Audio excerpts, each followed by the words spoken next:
এবং সেই আমাদের আজকে কারা কারা উপস্থিত আছেন এখানে, এবং আপনাদের ভোটে নির্বাচিত হয়েছিল যারা সেরা তারা আপনারা মোটামুটি সবাই আজকে আছেন। সো আজকে এটা স্পেশাল একটা এপিসোড হবে ইনশাল্লাহ, এবং ঈদের শুভেচ্ছা আরো একবার আপনাদের সবাইকে। শুরু করছি আমাদের আজকে ভোট এফএম। আসসালামু আলাইকুম লিসেনার্স, ঈদ মোবারক। থ্যাংক ইউ রাসেল ভাই। আমি তো আপনার মেসেজ পেয়েছিলাম 1 মাস আগেই, 8 তারিখে 8 তারিখে আসলে। তো ইনশাল্লাহ রাসেল ভাই, আজকে যে প্রথম ঘটনাটা শেয়ার করব, উনি আমার পরিচিত এক বড় ভাই, খুবই পরিচিত, খুবই ক্লোজ এক বড় ভাই ঘটনা। আসলে ঘটনাটা অনেকদিন আগের, আমার নিজের গ্রামের বাড়ির ঘটনা আর কি। তো ওই খুলনা সাইডের ঘটনা রাসেল ভাই আজকে শেয়ার করছি আর কি। তো উনি যখন ক্লাস 9-10 পড়েন তখনকার ঘটনা। তো ঘটনা শুরু করবার আগে আমি কিছু হিন্ট আর কি দিতে চাচ্ছিলাম রাসেল ভাই। তো আমি যার ঘটনা বলছি, নাফিজ ভাই, ওনার বাবা খুব পরেশগার একজন মানুষ ছিল। তো নামাজ খুব 5 ওয়াক্ত নামাজ তাদের বাসায় সবাইকে পড়তে প্রেসার দিতেন তিনি। তো বাবার ভয় তারা সবাই নামাজ পড়তেন। তো ঘটনাটা ঘটতে থাকে, তার বাবা যখন তাহাজ্জুদ নামাজ পড়া স্টার্ট করেন একদম পার্মানেন্টলি প্রতিদিন, তার ঠিক 3 থেকে 4 মাস পর তো এই ঘটনাটা ঘটতে থাকে আর কি। ঘটনাটা মানে কি রাসেল ভাই, এটা তার প্রত্যক্ষ করতে থাকে তখন যখনই তার বাবা তাহাজ্জুদ নামাজ পড়তে রাতের বেলা দাঁড়াতে আর কি। রাতের 3 ভাগের 1 ভাগ বলে যে তাহাজ্জুদ নামাজ পড়ার সময় আর কি। তো ফজরের আজান হতে 1-1.5 ঘন্টা আগে তোর বাবা তার অনেক বড় করে তাহাজ্জুদ নামাজ পড়তেন। তো তাহাজ্জুদ নামাজ পড়া স্টার্ট করার 4 মাস পর, তাই 3 থেকে 4 মাস পরে আর কি, তো আপনার দেখা যেত যে পুরো বাসাটা ঠান্ডা হয়ে যেত যখনই তার নামাজ পড়া স্টার্ট হতো। মানে যখনই, মানে ওনার কথা কি, যখনই আল্লাহু আকবার বলতেন তখনই পুরো বাসাটা ঠান্ডা হয়ে যেত একদম। আর টিনের চালের উপরে এরকম শব্দ আসতো যে মনে হয় কেউ যেন ডাব ছুঁড়ে মারছে বা কিছু একটা বড় বড় পাথর ছুঁড়ে পড়ছে টিনের চালে। তো সারা রাত তারা ঘুমাতে পারতো না, এমন দিন গেছে সারা রাতই ঘুমাতে পারে নাই। তো তার বাবা যতক্ষণ তাহাজ্জুদ নামাজ পড়তো ততক্ষণ এই শব্দগুলো হতো। তো তার বাবা ফজরের আগ পর্যন্ত তাহাজ্জুদ নামাজের অন্যান্য আমল সবগুলো করতেন আর কি। আচ্ছা। তো তারা খুব মানে ফেড আপ হয়ে গেছিল এই যন্ত্রণায়। ততপরে তার বাবাকে তারা বলে যে আপনি তাহাজ্জুদ নামাজটা একটু ছোট করে পড়েন, কারণ এরকম শব্দ হতো। তার বাবা তো টের পেত, এই ফ্যামিলির সবাই টের পেত। তো তার ঘরের চারিপাশে কোনো ধরনের গাছ টাছ তেমন একটা ছিল না। লাউ গাছ ছিল ঘরের কোনায়, আর সামনে সবজি বাগান ছিল। তেমন কোনো উঁচু গাছ ছিল না যে ডাল ভেঙে পড়বে, অথবা ডাব টাবের গাছ আর কি, যে ডাব পড়বে টিনের চালে, এরকম কোনো শব্দ হওয়ার চান্সই নেই। কিন্তু তারা প্রতিদিন এই জিনিসটা লক্ষ্য করতো। যদিও ওই ঘটনাটা আমি যে ঘটনাটা শেয়ার করবো সেটার সাথে কোনো প্রত্যক্ষ না, মানে মিল নেই আর কি। এটা একটা ঘটনা আমি ঘটনার আগে বলে নিলাম আর কি, যেহেতু ওই এলাকাটা একটু এরকম প্রবণ, একটু ভয়, মানে এরকম প্রবণ ছিল আর কি। তো ঘটনার দিন চলে যায় আসলে, প্লিজ। সেদিন আপনার উনি ওনার ফ্রেন্ডদেরকে নিয়ে এক এলাকা থেকে আরেক এলাকায় ক্রিকেট খেলতে গিয়েছিল। আচ্ছা। খেলা যেদিন শেষ হয়ে যায়, তো সেদিন সন্ধ্যার দিকে তারা রওনা দিয়ে দেয়। আর তার নাফিজ ভাই, তার এক ফ্রেন্ড ছিল তার সাথে, ফেরদৌস নাম। তো তারা 2 জন ডিসাইড করে যে আমরা বাড়ি ব্যাক করবো, বাকিরা ব্যাক করবে না। আচ্ছা, তারা পরের দিন ব্যাক করবে। আর রেগুলার রাসেল ভাই তারা গ্রামের মাঝখান দিয়ে, মানে তাদের বাড়ি থেকে 3-4 মাইল দূরে ছিল ওই যে জায়গায় খেলা হয়েছে। তো হেঁটেই আসতে হবে, তেমন কোনো ট্রান্সপোর্ট ছিল না। এখন তো অনেক ট্রান্সপোর্ট সুবিধা হয়েছে, আগে এত সুবিধা ছিল না। ইলেকট্রিসিটিও তার বাড়িতে ছিল না। তো রাতের বেলা যে কেউ মুভ করতে গেলে, কোথাও গেলে টর্চ সাথে নিতই। তো সেই টর্চ নিয়ে তারা রাস্তাতে নেমে যায়, বাড়ির দিকে রওনা দেয়। তো তারা জানতো যে কিছু রাস্তা হেঁটে যেতে হবে, কিছু রাস্তা ক্ষেতের মাঝখান দিয়ে যেতে হবে। তো যেটুকু রাস্তা হেঁটে যাওয়ার কথা, ততটুকু রাস্তা অর্ধেক যাওয়ার পর একটা বাজার পায়। তো যেহেতু অনেক দূর হাঁটতে হবে, তারা কিছু মুখে দিয়ে নেয়, হালকা জিনিস মুখে দিয়ে, তারপরে তারা হাঁটা স্টার্ট করে। রাস্তার মাঝখান থেকে হাঁটার পর ডিসাইড করে যে এই রাস্তা দিয়ে যদি হাঁটতে থাকি তাহলে আরো দূর লাগবে, আমি ক্ষেতের মাঝখানে চলে গেলে একটু তাড়াতাড়ি যাওয়া যাবে। তো টর্চ তো রাসেল ভাই সবসময় মারেন, একটু মেরে সামনে যতটুকু কাজ দেখা যায় দেখে ওইটুকু রেখে আবার অন্ধকারে হাঁটতে থাকে। রাইট। তো ওই সময়টা ছিল রাসেল ভাই প্রচন্ড শীতকাল, মানে কুয়াশার জন্য আপনি টর্চ লাইট দিয়ে যতটুকু মারা যায় অতটুকু প্রপারলি দেখা যায় না। কুয়াশার জ্বালায় আপনার সামনের মানুষজনকেও দেখা যাচ্ছে না, মানে সামনে যদি 2 হাত সামনে মানুষ থাকে, এত কুয়াশা যে দেখা যাচ্ছে না। তো তারা হাঁটছে, ক্ষেতের মাঝখান দিয়ে হাঁটতে হঠাৎ করে ধপাস করে তার ফ্রেন্ড একটা গর্তে পড়ে যায়। আচ্ছা। তো গর্তে পড়ে যাওয়ার পরে তিনি টর্চ মেরে গর্ত থেকে পা উঠায়। তো গর্তের ভেতরে কিছু বাঁশ থাকবার কারণে পাটা ছিঁড়ে যায় আর কি। আচ্ছা, পাটা ছিলে যায়। তো তিনি কি করেন, তার ফ্রেন্ডটাকে নিয়ে গাছের নিচে বসায়, এবং তারা বুঝতে পারে তার একটা কবরের মাঝখানে, মানে তার ফ্রেন্ড একটা কবর ভেঙে পড়ে গেছে। খুব আহামরি বড় কবর না রাসেল ভাই, ছোট ছোট কবর, মিডিয়াম সাইজের কবর আর কি। তো ওই বাস ছিল ভেতরে, বাসের ভেতর সব একদম বেশ ভালো গর্তে পড়ে গেছে। তো উনি কি করছে, ওনার ফ্রেন্ডকে হেল্প করে উপরে উঠানোর পর একটা গাছের পাশে এসে গাছের নিচে এসে বসিয়েছে। তো অন্ধকারে যতটুকু আলো মারা যায় কেউ আছে কিনা হেল্প করার জন্য, তো উনি একবার টর্চ মেরে আবার টর্চ বন্ধ করে তার ফ্রেন্ডকে পাশ থেকে কিছু ঘাস নিয়ে এসে ওই ঘাসটা চিপে তোর ওই যে জায়গায় কেটেছে সে জায়গায় লাগিয়ে দিচ্ছিল। আচ্ছা, এমন সময় রাসেল ভাই ওই যেই জায়গায় কবরটা ভেঙেছে সেই জায়গা থেকে একটা সাউন্ড আসতে থাকে, যে বাচ্চারা খেলছে এমন সাউন্ড। আর ওনাদের তো রাস্তা ওই জায়গাটা পরিচিত, এমন না যে তারা আগে এই প্রথম এসছে, এর আগেও তারা এরকম অন্ধকারে এই রাস্তা দিয়ে হেঁটে গেছে। তো আগেও খেলতে মানে যে জায়গায় খেলতে গিয়েছিল তারা আগে ওই জায়গায় খেলতে গিয়েছিল। আচ্ছা, তো যার ফলে তারা এটা তাদের ফার্স্ট অ্যাটেম্প্ট না। তো তারা জানে যে এই এলাকায় এরকম কি কে কি আছে, কারা আছে, তারা তাদের মুখস্থ আর কি। তো তার ভাষ্য মতে যে এই আশেপাশে আধা কিলোমিটারের কোনো ঘর বাড়ি ছিল না, তো বাচ্চা আসার কথা তো প্রশ্নই আসে না। কিন্তু তার ফ্রেন্ডকে একটু বসিয়ে ওই কবরটা দেখতে যান যে কতটুকু ভাঙলো কবরটা দেখার জন্য, কারণ এই কবরটা ভেঙেছে এই অন্ধকারের ভিতরে, কতটুকু ভাঙলো এটা তার কিউরিয়াসিটির কারণে সে কবরটার কাছে যায়।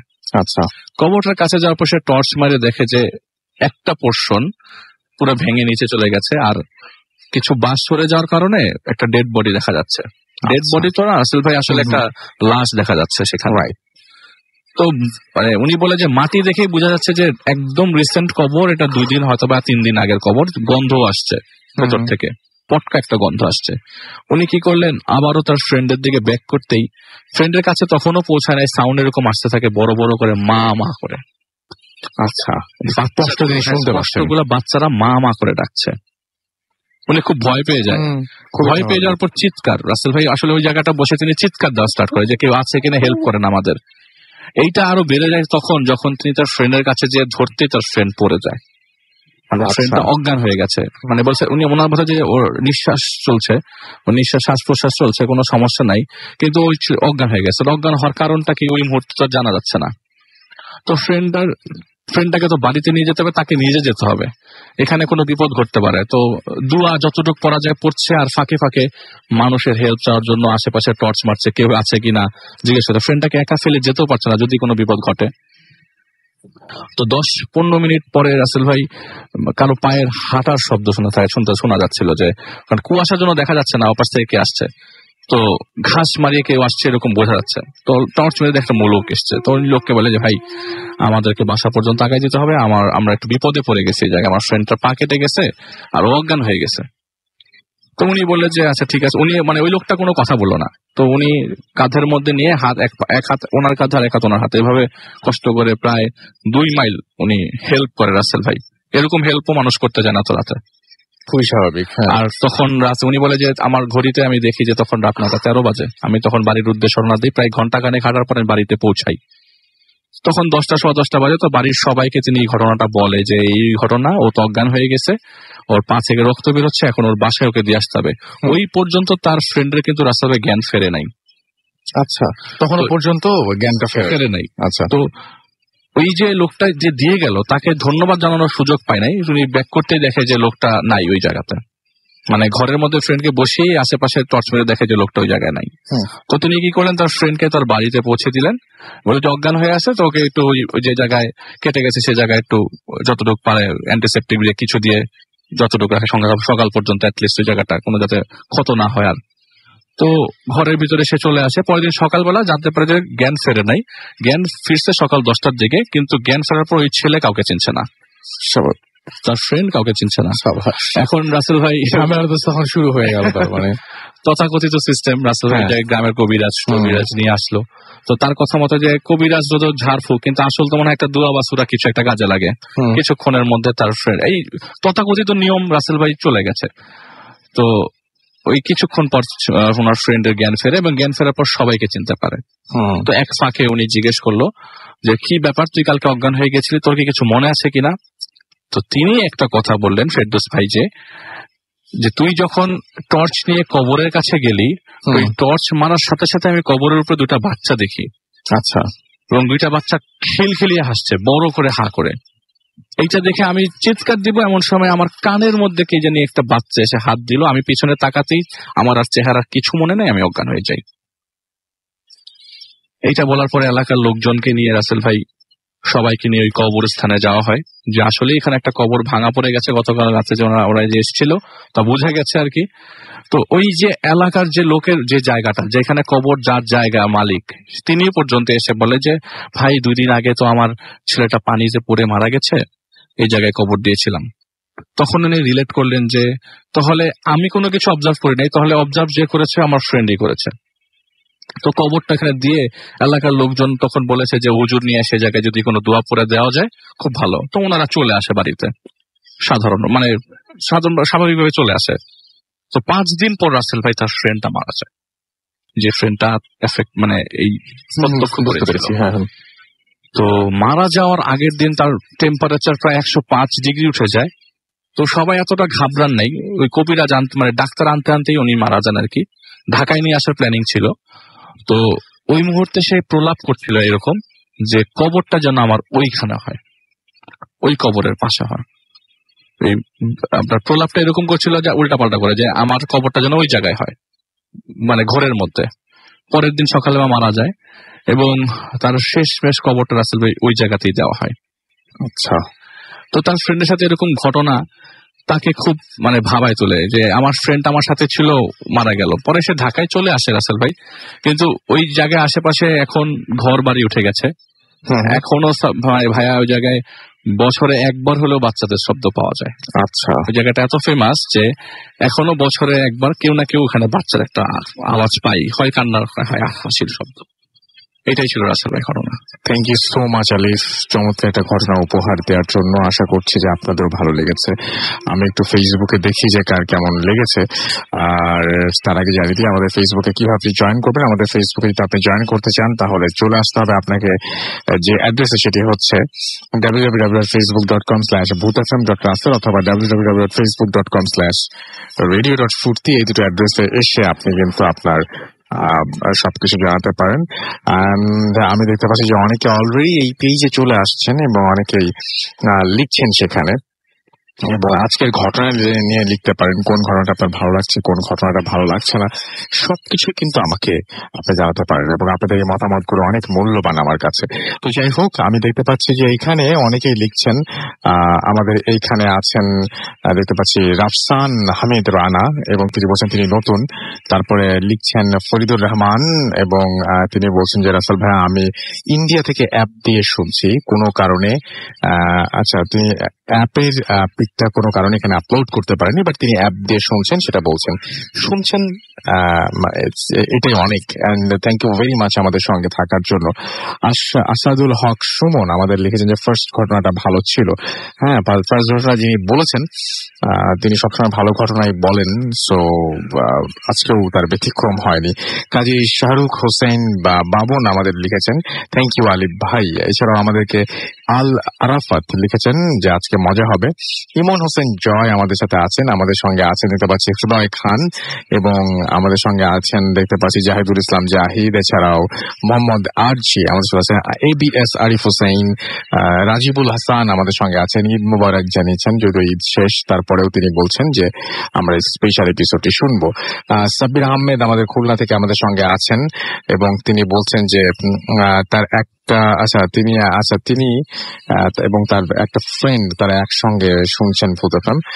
শিমু তালুকদার আমাদের সঙ্গে আছেন, এবং আফটার 7 মান্থস আজকে তিনি শুনছেন।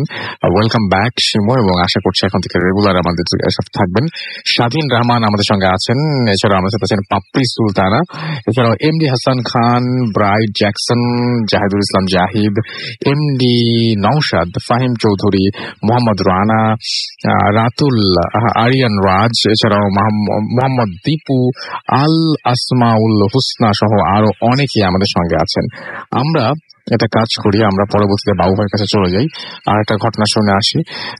সেই পর্যন্ত আশা করছি আপনারা সবাই আমাদের সঙ্গেই থাকবেন। স্টে টিউন, অ্যান্ড পুরোটা সময় থাকার জন্য যেটা করতে হবে সেটা হচ্ছে শুধুমাত্র আমাদের ঘটনা শুনবেন তাই না, ফেসবুকের সাথে কানেক্টেড থাকবেন সেটা আশা করবো আর কি। যাই হোক, আমরা চলে যাচ্ছি ঘটনায়। বাবু ভাই আছেন আমাদের সঙ্গে, আমরা নেক্সট ঘটনায় যাচ্ছি। ধন্যবাদ রাসেল ভাই, আর ঈদ মোবারক সবাইকে। ওকে রাসেল ভাই, যে স্টোরিটা শেয়ার করব এটা অ্যাকচুয়ালি বেশ অনেকদিন আগে ঘটে যাওয়া আমার নিজের সাথে একটা ঘটনা। আহ, এটা হয়েছিল আপনার রাঙামাটি জেলায়। তখন আমি বিদেশ থেকে প্রথম বাংলাদেশে এসেছি এবং আমার প্যারেন্টস গভর্নমেন্ট সার্ভেন্ট হওয়ার কারণে ওখানে আর কি আমরা বেড়াতে যাই একটা গভর্নমেন্ট স্পটে আর কি, নাম বলা যাবে না। আচ্ছা, যাই হোক, তো দিনের বেলা ঘোরাঘুরি করলাম লেকে এবং রাতের বেলা যেখানে থাকতে দেওয়া হলো জায়গাটা একটা সিকিউরড এরিয়া আর কি। তো ওখানে আপনার যারা সিকিউরিটিতে ছিল তারা আমাদেরকে বললো, মানে আমরা বন্ধুরা ছিলাম একটা অংশে, আচ্ছা, আর ফ্যামিলি ছিল হচ্ছে আপনার ডাক বাংলোতে। তো যাই হোক, তো ওখানে বললো যে এখানে আপনার করা যাবে না, মানে কিছু এলাকা আছে এখানে যেতে পারবেন না, রাতের বেলা হাঁটাহাঁটি করবেন না, আপনারা এখানে কথা বলেন, গল্প করেন, যাই করেন এই বারান্দা এন্ড বারান্দার পার্শ্ববর্তী অঞ্চলটা। তো যাই হোক, রাসেল ভাই এগুলো শোনার পরে বুঝলাম, জিজ্ঞেস করলাম কেন যাওয়া যাবে না। বললো যে এটা আশেপাশে বন জঙ্গল এবং সংরক্ষিত এলাকা, সুতরাং এখানে অনেক রকম বিপদ আপদ থাকতেই পারে, পারে, পশু পাখি থাকে অনেক সময়, অন্য জায়গা থেকে আপনার বাঘ এসে পড়ে, মানে চিতাবাঘ যেটা, দেন সাপ এসে পড়ে, এগুলো আর কি। তো যাক শুনলাম, শুনে ধরেন রাত পর্যন্ত আর কি বন্ধু বান্ধব আড্ডা মারার পর যখন নাকি প্রায় শেষ রাত, তখন একা একা ভালো লাগছিল না রাসেল ভাই। তো আমি আস্তে আস্তে করে একটা মানে সিগারেটের সামনে চলে যাই, হাঁটতে যখন বারান্দায় আসি, বারান্দায় এসে দেখছি যে বেশ নিশুতি রাত, আপনার এই ঝিঝি পোকা ডাকছে এবং বেশ ভালোই লাগছিল। তো তাকায় দেখি যে আপনার সামনে আপনার একটা খোলা জায়গা আর কি, মানে বেশ ওপেন একটা জায়গা, মাঠের মতো, এবং মাঠের ওই সাইডে, মাঠের ওখানে আমার বেশ কার্পেটিং করা একটা জায়গা, সম্ভবত হেলিকপ্টার বা কিছু নাম ওখানে, হেলিপ্যাড বা সামথিং লাইক দ্যাট। তার ওই পাশের জায়গাটা আপনার করা আর কি, আপনার ওই গাছগাছালি দিয়ে ঘেরা। তা আমি হঠাৎ চিন্তা করলাম যে জায়গাটা তো বেশ পরিষ্কারই এবং একটা আর্চ লাইট পড়ছে, বেশ ভালো একটু হেঁটে যাই, সামনে কি আছে। তো হেঁটে চলা শুরু করলাম রাসেল ভাই, হাঁটতে হাঁটতে আপনার ওই পাকা জায়গাটা পার হলাম। পাকা জায়গা পার হয়ে এক সময় প্রান্তে চলে আসলাম যেখানে ঝোপঝাড়। তো ওখানে দাঁড়িয়ে ওই রাতের আলোতেই দেখছি যে বেশ আলো পড়ছে, বেশ জায়গাটা মানে দেখা যাচ্ছে নিচু জায়গাটা। হঠাৎ দেখলাম যে আপনার একটা ছায়া মূর্তির মতো, হ্যাঁ, মানে দাঁড়ায় আছে ওখানে, বাট মানে ইটস লাইক হিউম্যান শেপ। আমি ফার্স্টে মনে করেছিলাম যে কোনো বানর বা কিছু নাকি, কিন্তু বানর তো আপনার ছোট কোনো প্রাণী না, বানর ছোট হয়, কুজো হয়ে থাকে, এরকম কিছু, মানে স্ট্রেট দাঁড়িয়ে আছে। হ্যাঁ, এবং খেয়াল করলাম যে চুলগুলা বেশ বড় বড়, কারণ চুলগুলা মানে বাতাসে উঠছে। যেরকম অবস্থায় হঠাৎ করে ওই পাহাড়ের কোনা থেকে সাট করে নিচে লাফ দিল। লাফটা হচ্ছে ফ্রি ফলের মতো, আমরা যেরকম বানজি জাম্পিং করি, কাইন্ড অফ লাইক দ্যাট, এবং নিচে চলে গেল। নিচে চলে যাওয়ার পর আমি একটা মানে ধাক্কা খেলাম যে একটা মানে মানুষ টাইপের কিছু এরকম পাহাড় থেকে লাফিয়ে সম্ভব, এবং উচ্চতা বেশ অনেক রাসেল ভাই। নিচে নদীগুলোকে দেখা যাচ্ছে, লেক বা নদী যেটা, সেটা ছোট সংকীর্ণ খুব। তো আমি বেশ মানে হকচকিয়ে গেলাম, বেশ ভয় পেলাম, খুবই স্বাভাবিক। এবং একা আমি দেখলাম যে এরকম ঘটনাটা কি, এবং পরবর্তীতে মনে হলো যে আমার ঠিক পেছনে মানে সাইড দিয়ে বাতাসের কোন একটা আর কি ঘূর্ণির মতো হচ্ছে আর কি, বাতাস হঠাৎ করে লাইক কুশন করলে যেরকম হয়, এরকম বাতাসের ঘূর্ণির মতো কতগুলো, এবং মনে হচ্ছে যে আমাকে সাইড কাটায় সামনে চলে যাচ্ছে বাতাসটা। তো আমি বেশ ভয় পেলাম এবং আমি হেঁটে হেঁটে চলে আসা শুরু করলাম। এবং যখন আমি ওই ঠিক আপনার বারান্দা দিয়ে ঢুকছি, তখন কিন্তু আমি পিছনে স্পষ্ট মানে একটা হাসির শব্দ শুনছি, লাইক ফিমেল ভয়েস। হাসিটা রাসেল ভাই এতই মানে ডিফারেন্ট ছিল, এটা নর্মালি আমরা যে হাসি সেরকম কিছু না, মানে একটা মেয়ে মানুষ সাধারণ ভাবে যেরকম হাসি সেরকম না, কেমন জানি একটা মানে কণ্ঠটাই জানি কেমন একটা হাসির একটা শব্দ। এবং আমি তাড়াতাড়ি আপনার ভেতরে চলে আসি, এসে আমার রুমের মধ্যে যখন যাই, যে তখন আপনার তাড়াতাড়ি আমি দোয়া পড়ে ওখানে শুয়ে পড়ি। এবং আমি সকালে ওখানকার ওই একজন সিকিউরিটির সাথে কথা বলি যে ভাই আপনার মানা করছিল ওখানে যেতে, তো আমি কিন্তু হেঁটে হেঁটে গেছিলাম, এরকম এরকম দেখছি। তো বললো যে আপনি কেন গেছেন, জায়গাটা তো মানে সুবিধা না, অনেক পুরানো জায়গা এখানে, এবং এখানে অনেক উদ্ভট উদ্ভট জিনিস ঘটে। তবে এখানে একজন এই এলাকায় একটা পাহাড়ি মেয়ে এখান থেকে পড়ে আত্মহত্যা করছিল এক সময়, এবং অনেকেই নাকি সেই আপনার পড়ে যাওয়ার জিনিসটা প্রায় এরকম দেখে এখান থেকে। তো বলছে যে হয়তো আপনি দেখতে পারেন এটা, হুনোস, বাট এরকম বেরোবেন না, এটা শুধু যে পশু পাখির জন্য বলছে সেটা না আর কি। এটাই ছিল প্রথম ঘটনা। থ্যাংক ইউ সো মাচ আপনার ঘটনার জন্য। আমরা একটা ছোট্ট বিরতিতে যাবো এবং বিরতির পরে আবারও ফিরে আসবো। আশা করছি সেই সময়টুকু পর্যন্ত আপনারা সবাই আমাদের সঙ্গেই থাকবেন। স্টে টিউন টু রেডিও ফুর্তি এন্ড ডোন্ট স্টপ দ্য ফুর্তি। Voot FM, the night.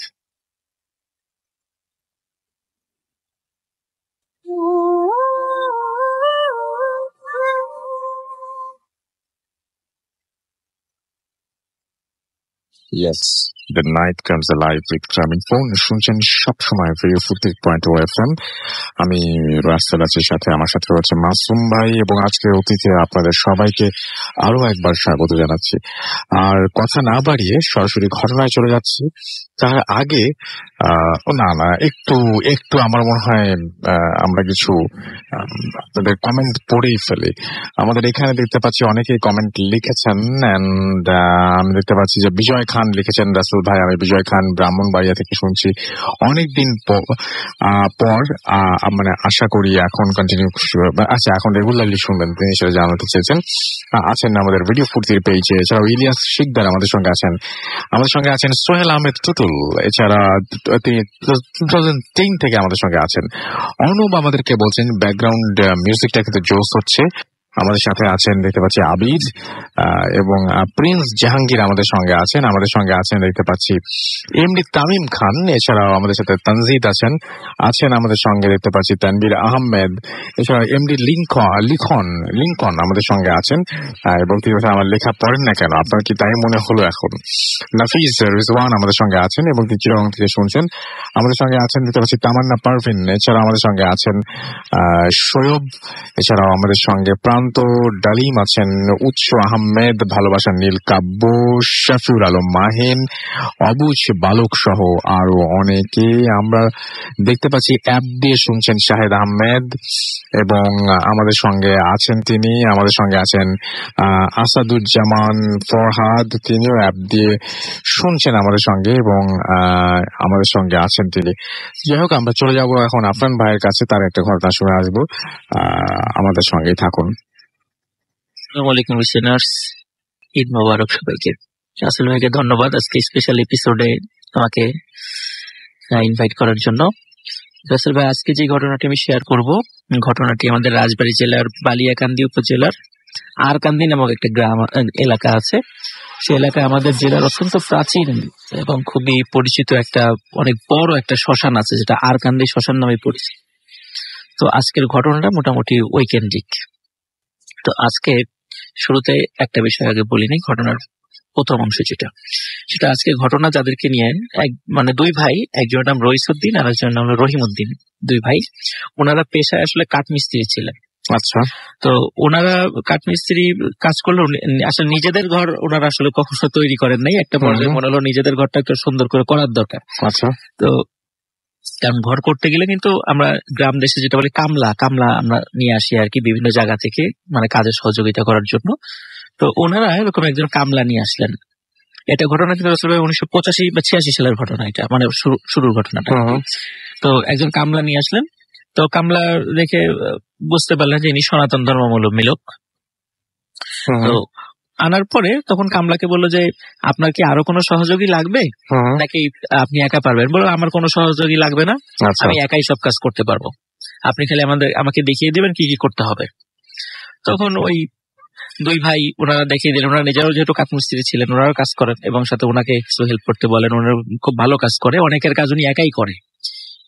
আবার যখন খাওয়া দাওয়ার সময় হয় রাসেল ভাই, এখানে আমরা একটা বিষয় জানি যে যারা আমরা গ্রাম দেশে যে কামলা বলি, ওনারা কিন্তু অনেক পরিশ্রম করেন এবং ওনারা কিন্তু খাওয়া দাওয়াটা একটু বেশি পরিমাণ করেন, যেহেতু ওনাদের পরিশ্রমটা অনেক বেশি হয়। কিন্তু উনি খাবার খেতেন খুবই অল্প। ওই যে সনাতন ধর্মাবলম্বী যে কামলাটা নিয়ে আসেন, খুবই অল্প খাবার খেতেন এবং ক্ষেত্র বিশেষে দেখা যায় খাবারই খেতেন না, এমনও হয়ে গেছে। এবং ওই বাড়িতেই পাশে একটা ছোট্ট একটা ঘর ছিল, ওই ঘরেই তার থাকার ব্যবস্থা করে দিয়েছিল, যে কয়দিন কাজ হবে উনি ওখানেই থাকবেন। তো কাজ চলতে চলতে হঠাৎ একদিন সকালবেলা ওনাকে ডাকাডাকি করা হচ্ছে, উনি ঘর থেকে বের হচ্ছে না। যখন অনেকক্ষণ ডাকাডাকি করার পরে ঘর থেকে বের হচ্ছে না, তখন ওরা দরজা ভেঙে ভিতরে ঢুকে দেখলেন যে লোকটি আর জীবিত নেই। তো মনে হয়েছে যে উনি স্বাভাবিকভাবে মারা গেছেন, কারণ বয়স প্রায় ওনার 50+ ছিল। তো মনে হচ্ছে বেশি পরিশ্রম করেছে, স্বাভাবিকভাবে মারা যেতে পারে। কিন্তু রাসেল ভাই, ওনার যে পরিচয়, ওনার বাড়ি কোথায়, ওনার ফ্যামিলিতে কতজন আছেন, এই মর্মে উনি তেমন কোনো কথা বলেন নেই ওই বাড়ির লোক। আচ্ছা। যার কারণে ওনার বাসা যে কোথায়, লাশ কিভাবে খবর দেবে, এই বিষয়ে তারা কোনো সিদ্ধান্ত নিতে পারে নাই। যেহেতু মারাই গেছেন এবং বোঝা যাচ্ছে যে উনি সনাতন ধর্মাবলম্বী, তো তার ধর্ম অনুযায়ী তাকে দাহ করা হবে, এই বিষয়ে তারা সিদ্ধান্ত নিন। এবং স্থানীয় যারা ওই শ্মশানে যে পুরোহিত ছিলেন বা এই পুরানো সংক্রান্ত কাজ যিনি মানে তত্ত্বাবধান করতেন, তার সাথে যোগাযোগ করা হলে বলে আচ্ছা ঠিক আছে তাহলে আমরা এটাকে দাহ করবো বলে সিদ্ধান্ত হলো আর কি। তো দাহ যেদিন করা হবে মানে ওই দিনই হয়তো বিকালের দিকে সময় করেছিল যে আমরা এটাকে দাহ করব। তো যখন শ্মশানে নিয়ে যাওয়া হলো মানে ঝমঝম করে বৃষ্টি, এমনিতেও তখন শ্রাবণ মাসের ছিল আর কি, ঝমঝম করে বৃষ্টি শুরু হয়ে গেল, যার কারণে কোনো মতে মানে এখন সব কিছু ভিজে গেছে, যার কারণে মানে মানে তাকে দাহ করাটা পসিবল হচ্ছিল না। তখন বলে যাচ্ছে ঠিক আছে দাহ করতে পারছি না, তো ওনাকে আমরা কবর দিয়ে দিই। তো তাকে মানে সনাতন ধর্মের নিয়ম অনুযায়ী তাকে যেভাবে কবর দেওয়া হয় তাকে যেভাবে কবর দিয়ে যে যার মতো চলে আসে। তো ঘটনা রাসেল ভাই প্রথম অংশ এখানেই শেষ। ওনার কথা অনেকে ভুলেই গেছে যে এরকম একজন লোক আসছিল বা এরকম মারা গেছে, ভুলেই গেছে আর কি। তো 88-র বন্যা যখন হয় তখন রাজবাড়ী জেলার কিন্তু 97% অঞ্চলই মানে পানির নিচে তলিয়ে যায়। তো যথারীতি ওই আরকান্দি সহ ওই শ্মশান এলাকাটাও পানির নিচে তলিয়ে গিয়েছিল। এখন একটা দীর্ঘমেয়াদী বন্যাতে মানে সব শ্রমিকদেরই তো আসলে কাজ বলতে তেমন কিছু ছিল না। এই যে রইসুদ্দিন এবং রহিমউদ্দিন ওনাদেরও আসলে তেমন কোনো কাজ ছিল না। ওনারা চিন্তা করে আমরা কিভাবে চলবো, তাহলে একটা কাজ করি আমরা একটু এই কিছুদিন যতদিন বন্যা থাকে আমরা মাছ ধরবো। তো ওনার প্রতিবেশীর একটা নৌকা ছিল, মোটামুটি মাঝারি সাইজের একটা নৌকা। তো ওনারা 2 ভাই এবং ওই প্রতিবেশী 2 জন, এই 4 জন মিলে নৌকায় রাত্রেবেলা মাছ ধরতেন। তো একদিন মাছ ধরতে ধরতে তো তখন আসলে কিন্তু যে 5 ব্যাটারি টর্চ ছিল, এখন তো সেটা দেখা যায় না আর কি, আমরা দেখেছি এক সময়, কিন্তু ওই সময় 5 ব্যাটারি টর্চ গুলো অনেকের কাছেই থাকতো, বিশেষ করে গ্রামে অনেকের কাছে 5 ব্যাটারি টর্চ গুলো থাকতো। তো ওনারা 5 ব্যাটারি টর্চ দিয়ে রাতের বেলা দেখতেন মাছ মানে মাছ কোথায় আছে। আর আমরা গ্রাম দেশে যেটা বলি টেটা বলি, টেটা, এই টেটা দিয়ে মাছের শরীর আঘাত করা হয়, তখন মাছ মারা যায় আর কি। তো ওই টেটা নিয়ে ওরা দেখতেন, যেখানে ওই মাছ দেখতেন ওই টেটা দিয়ে আঘাত করতেন, পরে মাছটাকে নৌকায় তুলে নিয়ে আসতেন। এভাবে মাছ ধরতে ধরতে হঠাৎ একটা মানে প্রকাণ্ড আকৃতির একটা মাছ ওনার টর্চের লাইটে মানে ধরা পড়লো আর কি, টর্চের আলোতে ধরা পড়লো। তখন কিন্তু মাছটা মানে সাধারণত দেখা যায় যে যদি বড় ধরনের কোনো আলো মাছের উপর ফেলা হয় মাছগুলো সাধারণত নড়াচড়া কম করে ওই আলোর কারণে, কিন্তু দেখা যায় মাছটার উপর আলোটা পড়ার পরেও মাছটা খুব সাবলীল ভাবে সাঁতার কেটে চলে যাচ্ছে। তখন ওনারা চিন্তা করেন এত বড় মাছ, তাহলে আমাদের অবশ্যই মাছটার পিছনে আস্তে আস্তে পিছু নিতে থাকি। তো ওনারাও আস্তে আস্তে নৌকা নিয়ে মাছটার পিছু নিতে থাকে। এখন দেখে যে মাছটা আস্তে আস্তে ওই শ্মশানের দিকে চলে যাচ্ছে। তো ওনারাও যথারীতি শ্মশানের দিকে চলে গেল। যেটা যেটা একটা পর্যায়ে হঠাৎ করে শ্মশানে কিন্তু অনেক ঝোপঝাড় থাকে, তো একটা ঝোপের মধ্যে মনে হলো মাছটা হারিয়ে গেছে। তখন ওনারা খুব মানে আস্তে আস্তে খোঁজার চেষ্টা করলো, কিন্তু মাছটার কোথাও খুঁজে পাচ্ছে না। তখন ওনারা চিন্তা করলেন এত বড় একটা মাছ যেহেতু এই টুকের মধ্যে আছে, সুতরাং আমরা এই বড় মাছটার কথা কাউকে বলবো না, আমরাই পরের দিন এসে আবার এটাকে খোঁজার চেষ্টা করব। তো ওনারাও কাউকে কিছু বলেন নাই, কারণ বললেই তো লোকজন এসে আবার সেটাকে খোঁজাখুঁজি শুরু করবে। তো ওনারা পরের দিন এসে 7-5 না ভেবে ওনারা সরাসরি অন্যদিকে মাছ না ধরতে গিয়ে সরাসরি শ্মশানের মধ্যে নৌকা নিয়ে ঢুকে গেছে এবং শ্মশানের বিভিন্ন ঝোপঝাড়ের পাশ দিয়ে আলো দেখছে যে ওই মাছটা কোথায় পাওয়া যায়। কিন্তু ওই দিন ওই মাছটা ওনারা কোথাও পান নাই, তবে অন্যান্য কিছু ছোট ছোট মাছ মাঝারি সাইজের কিছু মাছ ওনারা পেয়েছিলেন। তো ওনারা যখন মাছগুলো ধরে নিয়ে আসছেন তখন অন্যান্য যে মাঝিরা বলে যে কি ব্যাপার তোমরা আজকে তো ভালোই মাছ পেয়েছো, কোথা থেকে পেলে? বলে যে শ্মশানের ভিতর থেকে ধরেছি। তখন আশেপাশের মাঝিদের সবার তখন ইন্টারেস্ট, শ্মশানের মধ্যে মনে হয় মাছ পাওয়া যায়, বড় বড় মাছ পাওয়া যাবে অন্য জায়গা থেকে। পরের দিন সবাই মানে শ্মশানের দিকে যাওয়া শুরু করেছে যে হ্যাঁ এখানে আমরা বড় বড় মাছ পাবো। এখন দেখা যাচ্ছে যে সবাই যাওয়ার ফলে ওনারা তো পড়ে গেছেন বিপদে, যে তাহলে মনে হয় বড় মাছটা অন্য কেউ ওই মাছটা অন্য কেউ দেখে ফেলবে, তারা হয়তো ধরে ফেলবে আর কি। তো যাই হোক বেশ কিছু লোকজন এসেছে। তো রাসেল ভাই এইখানে একটা বিষয় বলে রাখি, এই শ্মশানের মাছ যারা অন্য সাইডে একটু মাছ টাছ ধরে শ্মশানের দিকে আসতো, তো মাছ পাওয়ার পরিবর্তে উল্টে আরো মাছ আরো নৌকা থেকে ফেলে দিতে হতো। কি কারণে? মাঝে মাঝে হঠাৎ করে ওই যারা মাছ ধরতে আসতো তারা ফিল করতো তাদের নৌকাটা আটকে গেছে, সামনে এগোচ্ছে না, কোনো মতে এক চুলো সামনে এগোচ্ছে না, না সামনে এগোচ্ছে না পিছোচ্ছে।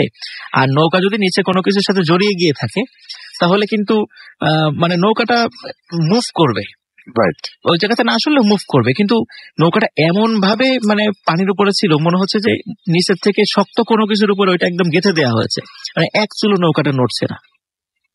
তখন নিচে নেমেও কোনোভাবেই নৌকার নিচে মনে হয় কিছুই নেই, কিন্তু তারপরও কেন নৌকাটা এইভাবে? তখন মানে ওনারা শুনেছে যে কখনো যদি এরকম হয় তাহলে নৌকার কোনো মাছ টাছ হয়তো বা নিচে ফেলে দিলে নৌকাটা আবার স্বাভাবিকভাবে চলতে পারে। তো সত্যি নৌকা থেকে 2-3টা মাছ যদি ওই ধরা মাছ যদি নিচে ছেড়ে দেওয়া হতো, দেখলো মাছগুলো অদৃশ্য হয়ে গেছে, নিচে পড়েই মানে স্বাভাবিকভাবে তলিয়ে গেছে এবং নৌকাটাও স্বাভাবিকভাবে চলা শুরু করেছে। তখন দেখা গেল এই কথা যখন রটে গেল যে শ্মশানের ভিতরে মাছ ধরতে গেলে নৌকা এরকম আটকে যাচ্ছে এবং যা মাছ ধরেছিল উল্টা আরো ফেলে দিয়ে সেখান থেকে চলে আসতে হচ্ছে। আচ্ছা, তখন দেখা গেল আর শ্মশানে কেউ মাছ ধরতে চাচ্ছে না। কিন্তু ওই যে ওনারা যারা প্রথম দিকে যারা এই বড় মাছের সাথে যে নৌকাটা ছিল আর কি, রইসুদ্দিন এবং রহিমউদ্দিনের, ওনাদের নৌকা কখনো এই ধরনের সম্মুখীন হয়নি, যার কারণে ওনারা ওই বড় মাছটা খুঁজেই যাচ্ছিলেন। তো সত্যি একদিন বড় মাছটা ওনাদের আবার সামনে চলে আসে। আচ্ছা, তো যখন চলে আসার পরে ওনারা টেটাটা রেডি ছিল, ঠিক যখনই মারতে যাবেন হঠাৎ করে দেখে যে মাছটা আবার অদৃশ্য হয়ে গেছে, কিন্তু ওনাদের নৌকাটা আবার ওই প্রথমবারের মতো আমাদের অভিজ্ঞতা যে আবার ওই ঠিক শক্তর মতো মনে হয় নিচ থেকে কেউ ওটাকে আটকিয়ে রেখেছে। আচ্ছা, তখন একজনকে পাঠালেন যে তুমি একটু নিচে যাও, যে দেখো কি অবস্থা। তখন সেও খুব সাহসী ছিল, ওরা 4 জন ছিল মোটামুটি নৌকাতে, 4 জন। তো সে নিচে যাওয়ার পরে দেখে যে এই লোকটা আর উঠে আসছে না উপরে। তখন সবাই চিন্তিত হলেন কি ব্যাপার, ডুব দিলে এতক্ষণে উঠে আসছে না, মানে সবাই খুব চিন্তিত হয়ে পড়লো এবং ওনারা ফিল করলো যে নৌকার নিচে কি যেন মনে হচ্ছে যে খুব একটা ধস্তাধস্তির শব্দ হচ্ছে এবং কিছু সময় পরে হঠাৎ মনে হলো নিচ থেকে কোনো একটা জিনিস ওই লোকটাকে ছুঁড়ে নৌকার উপরে ফেলে দিয়েছে এবং ওই লোকটার সমস্ত শরীরে মানে ক্ষত বিক্ষত হয়েছে, মনে হয় যে তাকে খুব মারাত্মকভাবে জখম করেছে আর কি। তো এই দৃশ্য দেখার পরে ওনারা খুব ভয় পেয়ে যান এবং যখন ওই লোকটাকে ছুঁড়ে ফেলে দেওয়া হয় তখন কিন্তু আবার আসল ভাই ওই মাছটা আবার ভেসে ওঠে, একাই ভেসে ওঠে বড় মাছটা। তখন ওনারা চিন্তা করেন আর এটাকে ছেড়ে দেওয়া যাবে না। তখন কিন্তু ওই 5 ব্যাটারি মানে যে লাইটটা ছিল ওটা মাছের শরীরে মানে ধরে আর সাথে সাথে টেটা দিয়ে আঘাত করে। তো টেটা দিয়ে আঘাত করার সাথে সাথে মানে ওনারা যখন আস্তে আস্তে মাছটাকে টেনে তুলছিল পানির থেকে, যখনই উপরে তোলা হলো তখন ওনারা দেখছেন এই মাছ এটা আসলে আর মাছ না, ওই যে কিছুদিন আগে বছরখানেক আগে যেই কামলাটা মারা গিয়েছিল এটা আসলে সেই লোকটার মৃতদেহ। এই দৃশ্য দেখুন আর সাংঘাতিকভাবে ভয় পেয়ে যান, খুব চিৎকার চেঁচামেচি শুরু করেন, টেটা ফেলে দিয়ে। তখন আবার নৌকাটা স্বাভাবিক হয়ে গেছে, তখন তাড়াতাড়ি নৌকা নিয়ে ওখান থেকে বের হয়ে আসেন এবং ওই যে লোকটা প্রথমে জখম হয়েছিল তাকে জিজ্ঞেস করা হয়েছিল, তার কিন্তু রাসেল ভাই যে মানে জবান বন্ধ হয়ে যাওয়া যেটা বলি, উনি কিন্তু আর কথা বলতে পারতেন না এবং ওই সময় অশ্বাসের এই বন্যাতে মানে তাকে চিকিৎসা করানোর মতো কারণ অনেক দূরে নিয়ে যেতে হবে নৌকা দিয়ে সেই আপনার রাজবাড়ী সদর হসপিটালে, এরকম অবস্থা আসলে ওইভাবে ছিল না, ওনার খুবই অবস্থা খারাপ ছিল। তো ওনাকে যখন বলা হয়েছিল তুমি নিচে কি করেছিলে, কি দেখেছিলে, তো উনি মানে ইশারা ইঙ্গিতে বোঝাতেন যে বড় আকারের একটা মানুষের মতো এবং উনি ওই লোকটা বারবার ওই রইসুদ্দিন এবং রহিমউদ্দিনের ওই ঘরটা দেখাতেন যেই ঘরে ওই সেই কামলাটা ঘুমাতো। আচ্ছা, তো এরপর রাসেল ভাই যে ঘটনাটা ঘটে যে ওই ব্যক্তিটা মারা যান, উনি মারাত্মকভাবে জখম ছিলেন, ওই ব্যক্তির সাথে আরেকজন যিনি ছিলেন উনিও অস্বাভাবিকভাবে মারা যান। অস্বাভাবিকভাবে বলতে হঠাৎ করে খুব জ্বর আসার সাথে সাথে হয়তো বা ঘন্টাখানেক পরে উনি মারা যান। এরপর রইসুদ্দিন এবং রহিমউদ্দিন এই 2 ভাই বেঁচে ছিলেন। তো এই 2 ভাইয়ের ফ্যামিলির প্রত্যেকেই কোনো না কোনো ভাবে মানে বছর খানেকের মধ্যে তার ফ্যামিলির প্রত্যেকেই মারা যান। যখন ফ্যামিলির প্রত্যেকেই মারা যায় তারপরে এই 2 ভাই মানে বদ্ধ উন্মাদ হয়ে যায় এবং ওই এলাকাতে এই রইসুদ্দিন এবং রহিমউদ্দিন উন্মাদ হয়ে ঘুরে বেড়াতো, অনেকদিন এভাবে ঘুরে বেরিয়েছে। তো গত 10 থেকে 12 বছর হলো ওনাদেরকে আর দেখা যায় না, হয়তো বা কোথাও চলে গেছে বা জীবিত নাই, এমন হতে পারে আর কি। তো রাসেল ভাই ওই যে লোকটা যিনি ওই কামলা দিতে এসেছিলেন আসলে উনি কোথা থেকে এসেছিলেন, উনি আসলে কি ছিলেন, উনি যে মারা গেলেন, মারা যাওয়ার পরে এই যে বড় মাছের একটা বিষয় যে তারপরে মাছের টেটা দিয়ে আঘাত করার পরে তখন টেনে তোলার সময় দেখা গেল ওই লোকটারই মৃতদেহ এবং তাকে ওইভাবে আঘাত করার পরে মাছটাকে আঘাত করার পরে এই যে 4 জন ব্যক্তির অস্বাভাবিকভাবে মৃত্যু এবং 2 জনের উন্মাদ হয়ে যাওয়া, এটা আসলে ভাইয়া এটা রহস্যই রয়ে গেছে আমাদের ওই অঞ্চলে, যেটা আমাদের ওই বিশেষ করে বালিয়াকান্দির আরকান্দি অঞ্চলে এটা মোটামুটি একটা পরিচিত একটা ঘটনা আর কি। এটাই ছিল রাসেল ভাই ফার্স্ট ঘটনা। Thank you very much. আসলে মানে পৃথিবীতে এরকম অদ্ভুত অনেক কিছুই আছে যে সমস্ত জিনিসের সমাধান পাওয়াটা আসলে খুব মুশকিল। আমরা শুধু শুনি এবং আমরা শুধু অবাক হই, আমরা বিস্মিত হই, কিন্তু কোনো কুল কিনারা পাই না। যাই হোক, আমাদের সঙ্গে আমার খুব পছন্দের আরো একজন স্টোরি টেলার আছেন, যিনি চমৎকার ঘটনা বলেন, এবং মাঝখানে আমরা অনেকদিন ধরে তাকে মিস করেছি, আবার এখন রেগুলার পাচ্ছি। এটাও বাবু ভাইয়ের কল্যাণে। বিশেষ করে বাবু ভাই অনেকটা মানে কি বলবো, যে অনেকদিন ধরে বাবুর সাথে আমার তাকে নিয়ে কথা হচ্ছিল। ফারনান আছে এখন, আমরা ফারনানের কাছে ফারনান আছে কি কোনো ঘটনা শুনবো আমরা? জি ভাই, আজকে দুইটা ঘটনা আছে। আমি একটা ঘটনা শুনি। জি ভাই, প্রথমে আপনাকে এবং মাসুম ভাইকে ঈদের অনেক শুভেচ্ছা। ঈদ মোবারক ফারনান। রেডিও ফুটি সবাইকে জানাচ্ছি ঈদের শুভেচ্ছা, এবং আমাদের ঘটনা যারা অনেক কষ্ট করে শুনেন, আর যারা লিসেনার্স আছেন তাদের সবাইকে ঈদের অনেক শুভেচ্ছা। ফারনানকে আমরা অনেকদিন ধরে দেখছি, ফারনানকে প্রতিদিন আমার মনে হয় যে আরো একটু বয়স কমে গেছে, এরকম মনে হয়। আচ্ছা, যাই হোক ভাইয়া, তো আমি ঘটনায় চলে যাচ্ছি। তো প্রথম একটা ছোট ঘটনা দিয়ে শুরু করি। যেরকম ইচ্ছা আপনার। হ্যাঁ, ছোট ঘটনাটা হচ্ছে আমাদের পুরনো ঢাকার। আচ্ছা, আমাদের আমি আজকেও পড়ছিলাম, অনেকেই বলছিলেন আপনি যদি এর পরে আসেন তাহলে প্লিজ একটু কালেক্ট করতে পারলে সম্ভব হলে নিয়ে আসবেন। আচ্ছা, অনেকেই লালবাগ নিয়ে আবার, আমরা এর আগেও এপিসোড করেছি, তারপরে লালবাগ নিয়ে শুনতে চান।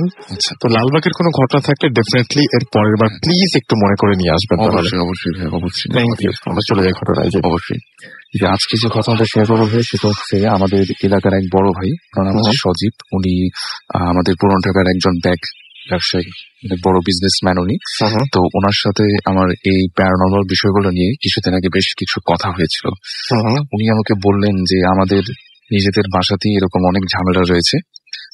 একটা ছোট ঘটনা নিয়ে আমাকে বললেন যে ওনাদের বাসা হচ্ছে 6 তলা, এবং 6 তলা ছাদের উপরে ওনার কবুতর পোষার কিছু শখ রয়েছে, এবং ওনার বাসার ছাদে উনি বেশ বড় একটা জায়গা জুড়ে অনেকগুলো কবুতর পুষে থাকেন। এবং এর জন্য যেটা করতে হয় যে কবুতরকে রাখার জন্য বেশ কিছু খোপের মতো কাঠের দিয়ে তৈরি করে কিছু ফরম্যাট তৈরি করতে হয়।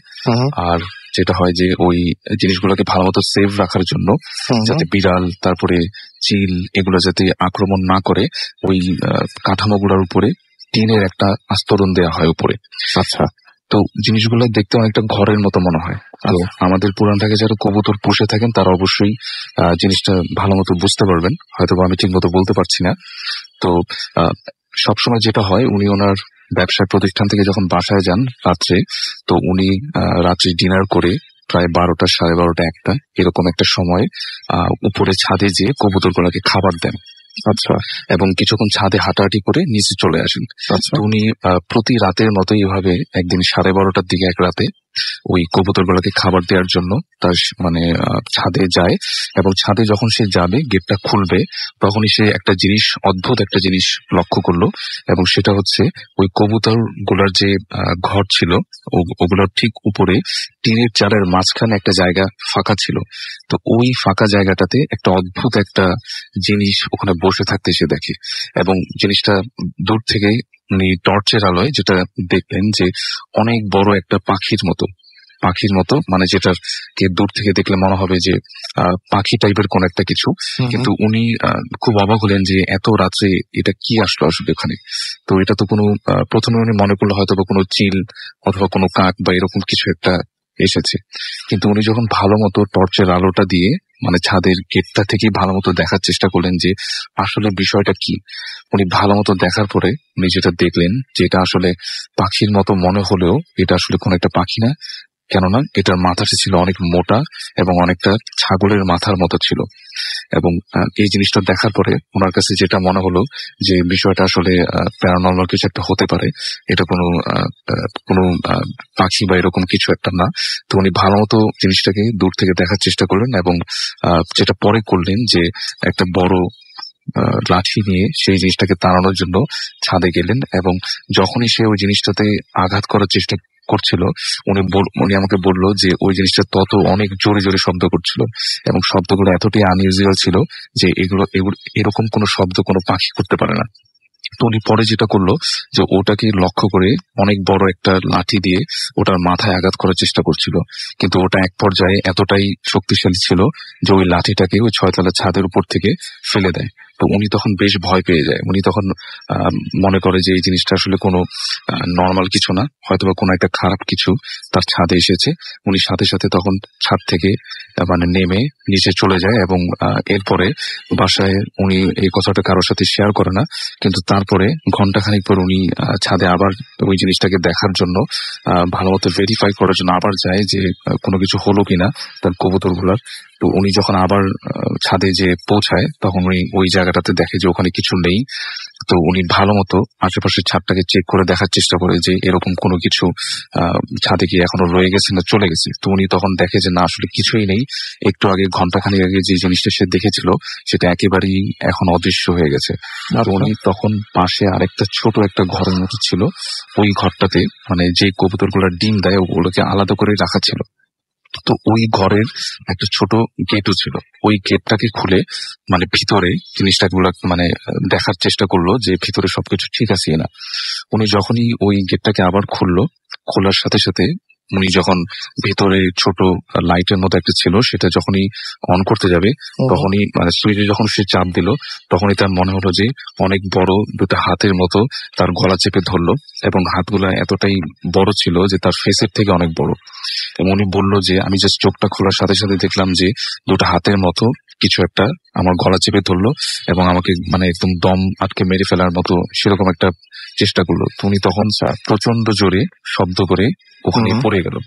এবং এরপরে বাসার থেকে তার ছোট ভাই উপরে চলে আসলো এবং তাকে ওই অবস্থা ওখানে পেলো। এবং পরে যখন তারা ভালো মতো জিনিসগুলোকে দেখার চেষ্টা করলো যে ভিতরে আসলে কিছু আছে কিনা, তখন তারা দেখলো যে না, কিছুই নেই। আর এই ঘটনাটা ভাই উনি আমাকে নিজেই শেয়ার করেন এবং উনি বলেন যে এখনো উনি ছাদে রাতে যখন যান এই ঘটনাটা তার মনে পড়ে, কিন্তু এরকম এরপরে আর কখনই হয়নি। তো সেই রাতে আসলে জিনিসটা কি এসেছিল এটা আসলে সে নিজেও বলতে পারে না। এই ছিল আমার প্রথম ঘটনা। থ্যাংক ইউ সো মাচ প্রথম ঘটনার জন্য। আমরা দেখতে পাচ্ছি যে অনেকেই আমাদের সঙ্গে যোগাযোগ করছেন। আমরা সেকেন্ড ঘটনায় যাব এবং বাবু ভাই এবং আমরা তোমার কাছ থেকে আরেকটা ঘটনা শুনবো। তবে তার আগে আমরা যেটা করবো সেটা হচ্ছে কিছু আমরা এখানে যারা কমেন্ট করছেন রেগুলার আমাদের পোস্টে নিচে তাদের কিছু কথা আমরা পড়ে আসবো। আমাদের এখানে দেখতে পাচ্ছি যে এই মুহূর্তে যারা আছেন তাদের মধ্যে আছেন ইমরান হাসান নীল, তিনি আমাদের সঙ্গে আছেন। আমাদের সঙ্গে আছেন দেখতে পাচ্ছি শ্রাবণ, এছাড়া আমাদের সঙ্গে আছেন আচ্ছা নিপু, এছাড়া আমাদের সঙ্গে আছেন দেখতে পাচ্ছি আশফাক খান, এছাড়া আমাদের সঙ্গে আছেন আদ্রাদ খান আহসান, ফাইন চৌধুরী আমাদের সঙ্গে আছেন।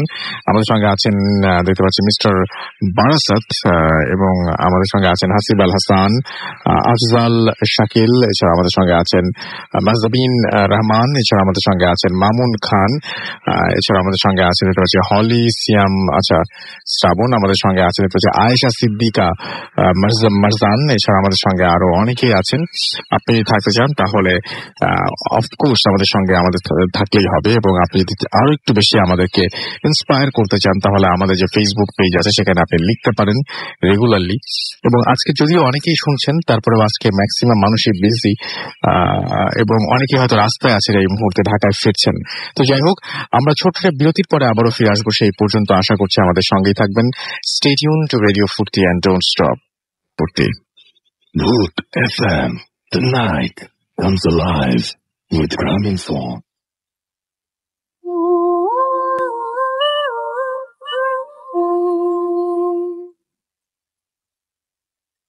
Yes, the night comes alive with Gramophone. শুনছেন সবসময় রেডিও ফুর্তি 8.1 FM। আমি রাসেল আছি সাথে, আমার সাথে রয়েছে মাসুম এবং আজকের অতিথিরা। আমরা সরাসরি চলে যাবো এখন বাবু ভাইয়ের ঘটনায় এবং তারপরে ডক্টর আলী এবং তারপরে ফারনান। তো আমরা পরপর তিনটা ঘটনা শুনে আসি, চলুন। ওকে রাসেল ভাই, থ্যাংক ইউ। এই কাহিনীটা হচ্ছে ঢাকা শহরে কোন একটা এখনকার ডেভেলপ, বাট আপনার এটা 90s এ আন্ডার ডেভেলপ ছিল। তখন জায়গাটা পুরোপুরি ডেভেলপমেন্ট হয় নাই। আপনার বিল্ডিং হচ্ছে অনেক, বেশ নতুন নতুন বিল্ডিং হচ্ছে, বিভিন্ন মানুষ পড়ছে জায়গাটায়। এই একটা এলাকার কাহিনী। তো এই এলাকায় আসাদ ভাই নামে আর কি আমাদের এক বড় ভাই আছেন। উনি তখন ঢাকার বাইরে থাকতেন, রাজশাহীতে আর কি। তো উনি ঢাকায় এসেছিলেন ওই ওনার এক ফ্রেন্ডের কাছে। তো ওনার ফ্রেন্ডটা কি করতো, আপনার ওই ডেভেলপ যে এলাকাগুলো মানে যেখানে আন্ডার ডেভেলপ হচ্ছে ওখানে একটা বিল্ডিং এ থাকার একটা পারমিশন পেয়েছিল তার এক আত্মীয়র কাছ থেকে আর কি। তার বিল্ডিংটা তৈরি হচ্ছে সেখানে। তো যাই হোক, আসাদ ভাই যখন আসেন এসে ওর সাথে ওঠেন, উনি আসলে ভাষাটাকে ঠিক মতো ঠাউর করতে পারে নাই, কারণ জায়গাটা তখন কেবল তৈরি হচ্ছে, নদী ভরাট করে ঢাকার কোন একটা অংশ, বেশ মাটি টাটি ফেলানো আর কি জায়গাটায়, বিভিন্ন জায়গায় বিল্ডিং হচ্ছে এরকম। তো উনি অনেক কষ্টে সৃষ্টেই বাসাটা খুঁজে বের করে প্রথম। তো বাসা খুঁজে বের করার পরে উনি ওর বাসায় যান, তার বন্ধুর বাসায়, এবং তার বন্ধু তাকে যে ফার্স্টে বলে যে এই বাসার মানে ফ্ল্যাটটা তো প্রায় নির্মাণাধীন একটা বিল্ডিং এবং এখনো প্লাস্টার হয় নাই, অনেকগুলো রুম আছে, তো মোটামুটি তুই একটা রুমে থাক, অসুবিধা নেই, বাতাস টাতাস আছে, ফ্যানও লাগবে না। আসাদ ভাই একটা রুমে, ওখানে দেখা যায় একটা চৌকি আছে, একটা টেবিল আছে, উনি ওইখানে যে শোন এবং ঘুমায় যান আর কি। তো ওনার যখন ঘুম ভাঙে তখন হচ্ছে রাসেল ভাই বিকাল হয়ে গেছে, পড়ন্ত দিকে। উনি দূর থেকে শুনছে যে মানে বুঝতে পারছে যে বেশ মানে শব্দ আসছে, শব্দগুলো হচ্ছে আপনার বিকেলের মিলা যাওয়ার শব্দ আর কি। তো ঘুম থেকে উঠে উনি বাইরে আসে, বাইরে আসতে আসতে ততক্ষণ অলরেডি অন্ধকার পড়ে গেছে, দূর থেকে আজানও শোনা যাচ্ছে, এবং উনি তখন ফাইন্ড আউট করে যে এখানে খাবারের তেমন কিছু নাই, বাসার মধ্যে উনি খাবে এরকম কিছু নাই। তো উনি করে কি বাসার থেকে হেঁটে বের হয়ে মানে খুঁজতে বের হয় যেখানে বাজার কোথায় আছে। তো হেঁটে হেঁটে হেঁটে হেঁটে হেঁটে ওই পুরা এলাকাটা ব্লকের পর ব্লক পার হতে হতে হতে একসময় উনি মেন রাস্তায় যায়, এবং একসময় যে উনি এক জায়গায় যে দোকান পায়, বাজার পায়, ওখানে কেনাকাটা করে উনি ফিরে আসছে। আবার যখন ফিরে আসছে রাসেল ভাই তখন বেশ রাত হয়ে গেছে, লাইক 8:30 9টা, মানে ওই জায়গাটা যেহেতু ডেভেলপমেন্ট হয় নাই তখন পর্যন্ত কোনো স্ট্রিট ল্যাম্প বসে নাই এবং কিছু বসে নাই, শুধু বিভিন্ন ব্লকে নির্মাণাধীন কিছু বাসা, ফাঁকা জায়গা, আবার পুকুরের মতো আছে, ডোবার মতো এরকম, কারণ ওই জায়গায় একসময় নদী ছিল। তো উনি যখন রাস্তা দিয়ে হেঁটে আসছে আস্তে একটা জায়গায় এসে উনি দেখেন উনি তখনই ঠাউর করতে পারছে না বাসাটা কোথায়, অ্যাকচুয়ালি উনি কোথেকে আসছে, কারণ স্ট্রিট ল্যাম্পও নাই, কিছু নাই। তো একটা জায়গায় এসে দেখে যে একটা পুকুরের মতো জায়গা, সেখানে একটা মানুষ বসে কাতরাচ্ছে, মানে ও মা গো বাবা গো এরকম বলে কাতরাচ্ছে আর কি। তো উনি কাছে যায়, যে বলে কি হয়েছে আপনার, যেহেতু উনি এমনিও তখন এতটা যান্ত্রিক সভ্যতা অভ্যস্তটা কম ওনার। তো বলে যে আমার খুব ব্যথা, আমার হাত পায়ে খুব ব্যথা, আমি আহত হয়েছি। তো উনি ওই লোকের সাথে কথা বলে আহত হয়েছেন, কি হয়েছে, বলে আমি অ্যাক্সিডেন্ট করছি। তো ব্যাপারটা হচ্ছে কি উনার মাথায় তখন পর্যন্ত এতটুকু খেয়াল করে নেই যে অ্যাক্সিডেন্ট এখানে বাস ট্রাক তো এরকম আসে না, অ্যাক্সিডেন্ট কিভাবে কি হয়। তো যাক উনি লোকটাকে বলে যে আপনি হাঁটতে পারবেন, বলে আমার বাসার সামনে একটু পৌঁছায় দেন আমাকে, আমি এখানে কাজ করি সামনে। তো উনি লোকটাকে নিয়ে হাত দিয়ে উঁচা করে ধরে দাঁড়ালে সাহায্য করে, বলে আপনি আমাকে ভর দিয়ে আসেন। তো লোকটা ওনার কাঁধে হাত দিয়ে হাঁটতেছে ওনার সাথে আস্তে আস্তে কোড়ায়। বাট ওনার কাছে মনে হচ্ছে যে লোকটার ওজন অতিরিক্ত রকমের। হ্যাঁ, আসাদ ভাই কিন্তু বেশ বলশালী লোক ছিল, মানে উনি ফিজিক বেশ ভালো, হ্যাঁ বেশ ভালো স্ট্রাকচার। তারপরে ওনার কাছে মনে হচ্ছিল যে উনি খুব অতিরিক্ত রকম ওজন টানছে, লোকটা তার নিজের ভর রাখছেন, তারপর কিছুটা ভর ওনার উপর দিচ্ছে, এটাই অনেক বেশি মনে হচ্ছে ওনার কাছে। তো উনি হাঁটতে ঘেমে গেলেন, ঘেমে যে উনি বাসা পাচ্ছে না, এটা আরেকটা ওনার কাছে খারাপ লাগা শুরু করলো, যে আশেপাশে যেখানেই তাকাচ্ছেন দূরে দেখতেছে আপনার ওরকম বিল্ডিং, নির্মাণাধীন বিল্ডিং, এবং আপনার ওই মানে একটা স্ট্রাকচার বিল্ডিং এর এই আর ওই যে কিছু টোবা এগুলো আছে। হাঁটতে প্রায় শেষ মাথায় এসে উনি খুবই টায়ার্ড হয়ে গেলেন। টায়ার্ড হয়ে বলতেছে আমি তো বাসা পাচ্ছি না, বা আপনার বাসা কোথায়, আপনাকে কোথায় নামাই দেবো। বলে যে আপনি খুঁজে বের করেন না আপনার বাসা বের করলে ওইখানেই আমার বাসা। বলে আমার বাসা কোথায়, আপনি কেমনে জানেন? বলো ওই যে ওখানে আপনাকে দেখছি আমি দিনের বেলা এখান থেকে। তো উনি একটু কনফিউজ হয়ে যান। তো উনি করে কি শেষ মাথার দিকে যে আবার ফিরে আসেন, আস্তে আস্তে একটা ব্লক দেখেন, মনে করেন যে আচ্ছা এটাই তো সেই ব্লক। উনি ঢুকে 2-3টা বাসা পার হওয়ার পর লাকিলি উনি বুঝেন যে এটাই যে বাসা থেকে উনি বেরিয়েছেন ওই বাসাটার ভিতরে নির্মাণাধীন বিল্ডিং, কোথাও কোনো লাইট নেই। তার মানে উনি বুঝতেছে যে আসলে যে উনি যে উঠে আসছে ওনার বন্ধু আর ব্যাক করে নাই তখনও। তো উনি নিচে যায় মোটামুটি উনি কনফার্ম হয় যে এই বাসার থেকে উনি গেছে আর কি। উনি হেঁটে যে 2 তলায়, মানে ফার্স্ট ল্যান্ডিং সেকেন্ড ল্যান্ডিং এর মানে যে ফ্ল্যাটটা ওইটাতেই আর কি ওনার বন্ধু। চলতে দেখে যে দরজা যেভাবে রাখছেন সেভাবেই আছে, একটা তালা ছিল, উনি খুলেন, তালাটা খুলে ভিতরে ঢোকার পরে উনি ওই লোকটার দিকে তাকান, নিচে বসায় রাখছিল তাকে দেখে যে ওই লোকটা আর নাই। উনি খুঁজতেছে, ডাকলো অনেক কিছু, যে এই যে অনেক শব্দ করলো, কোনো সারা শব্দ মিলতেছে না। তো উনি খুব মানে অবাক হয়ে যায়, এখানে এসে কিভাবে কি হলো এসে। তো উনি ব্যাগটা ঘরের মধ্যে রেখে উনি ফ্রেশ হয় ওখানে ছোট লাইট জ্বালায় ওনার মানে কাজকর্ম করে টরে উনি রাতের বেলা উনি শুতে যায়, আলোটা নিভে দেয়। আচ্ছা, তা আলোটা নিভায় যখন শুয়েছে রাসেল ভাই, তখন কিছুক্ষণ পরে ওনার মনে হচ্ছে যে ওনার যে বন্ধুর রুমটা সেখান থেকে শব্দ হচ্ছে টুকটাক, এটা ওইটা। তো উনি মনে করলো ওনার ফ্রেন্ড মনে হয় ফিরে আসছে রাতের বেলা। তো একটু ঘুম জড়ানো চোখেই উনি ডাক দেয় বন্ধুর নাম ধরে, তো সেই বন্ধু কোনো রেসপন্স করতেছে না। উনি চিন্তা করে যে কি ব্যাপার, আবার শুয়ে পড়ে উনি। এবার শুয়ে পড়ার পর রাসেল ভাই মনে হচ্ছে যে কিছু মানুষ সম্মিলিত শব্দ করতেছে, লাইক আচ্ছা, কোন একটা বাসার মধ্যে কোনো কিছু যদি হতে থাকে, মানে কোন একটা ইভেন্ট ঘটতে থাকে, কিছু শব্দ, হ্যাঁ, মানুষ এটা আন ওইটা আন এরকম। তারপর উনি শুনতেছে যে মানুষ কাঁদতেছে, মানে পুরুষ মানুষই কিন্তু খুব বিলাপ করে কাঁদতেছে।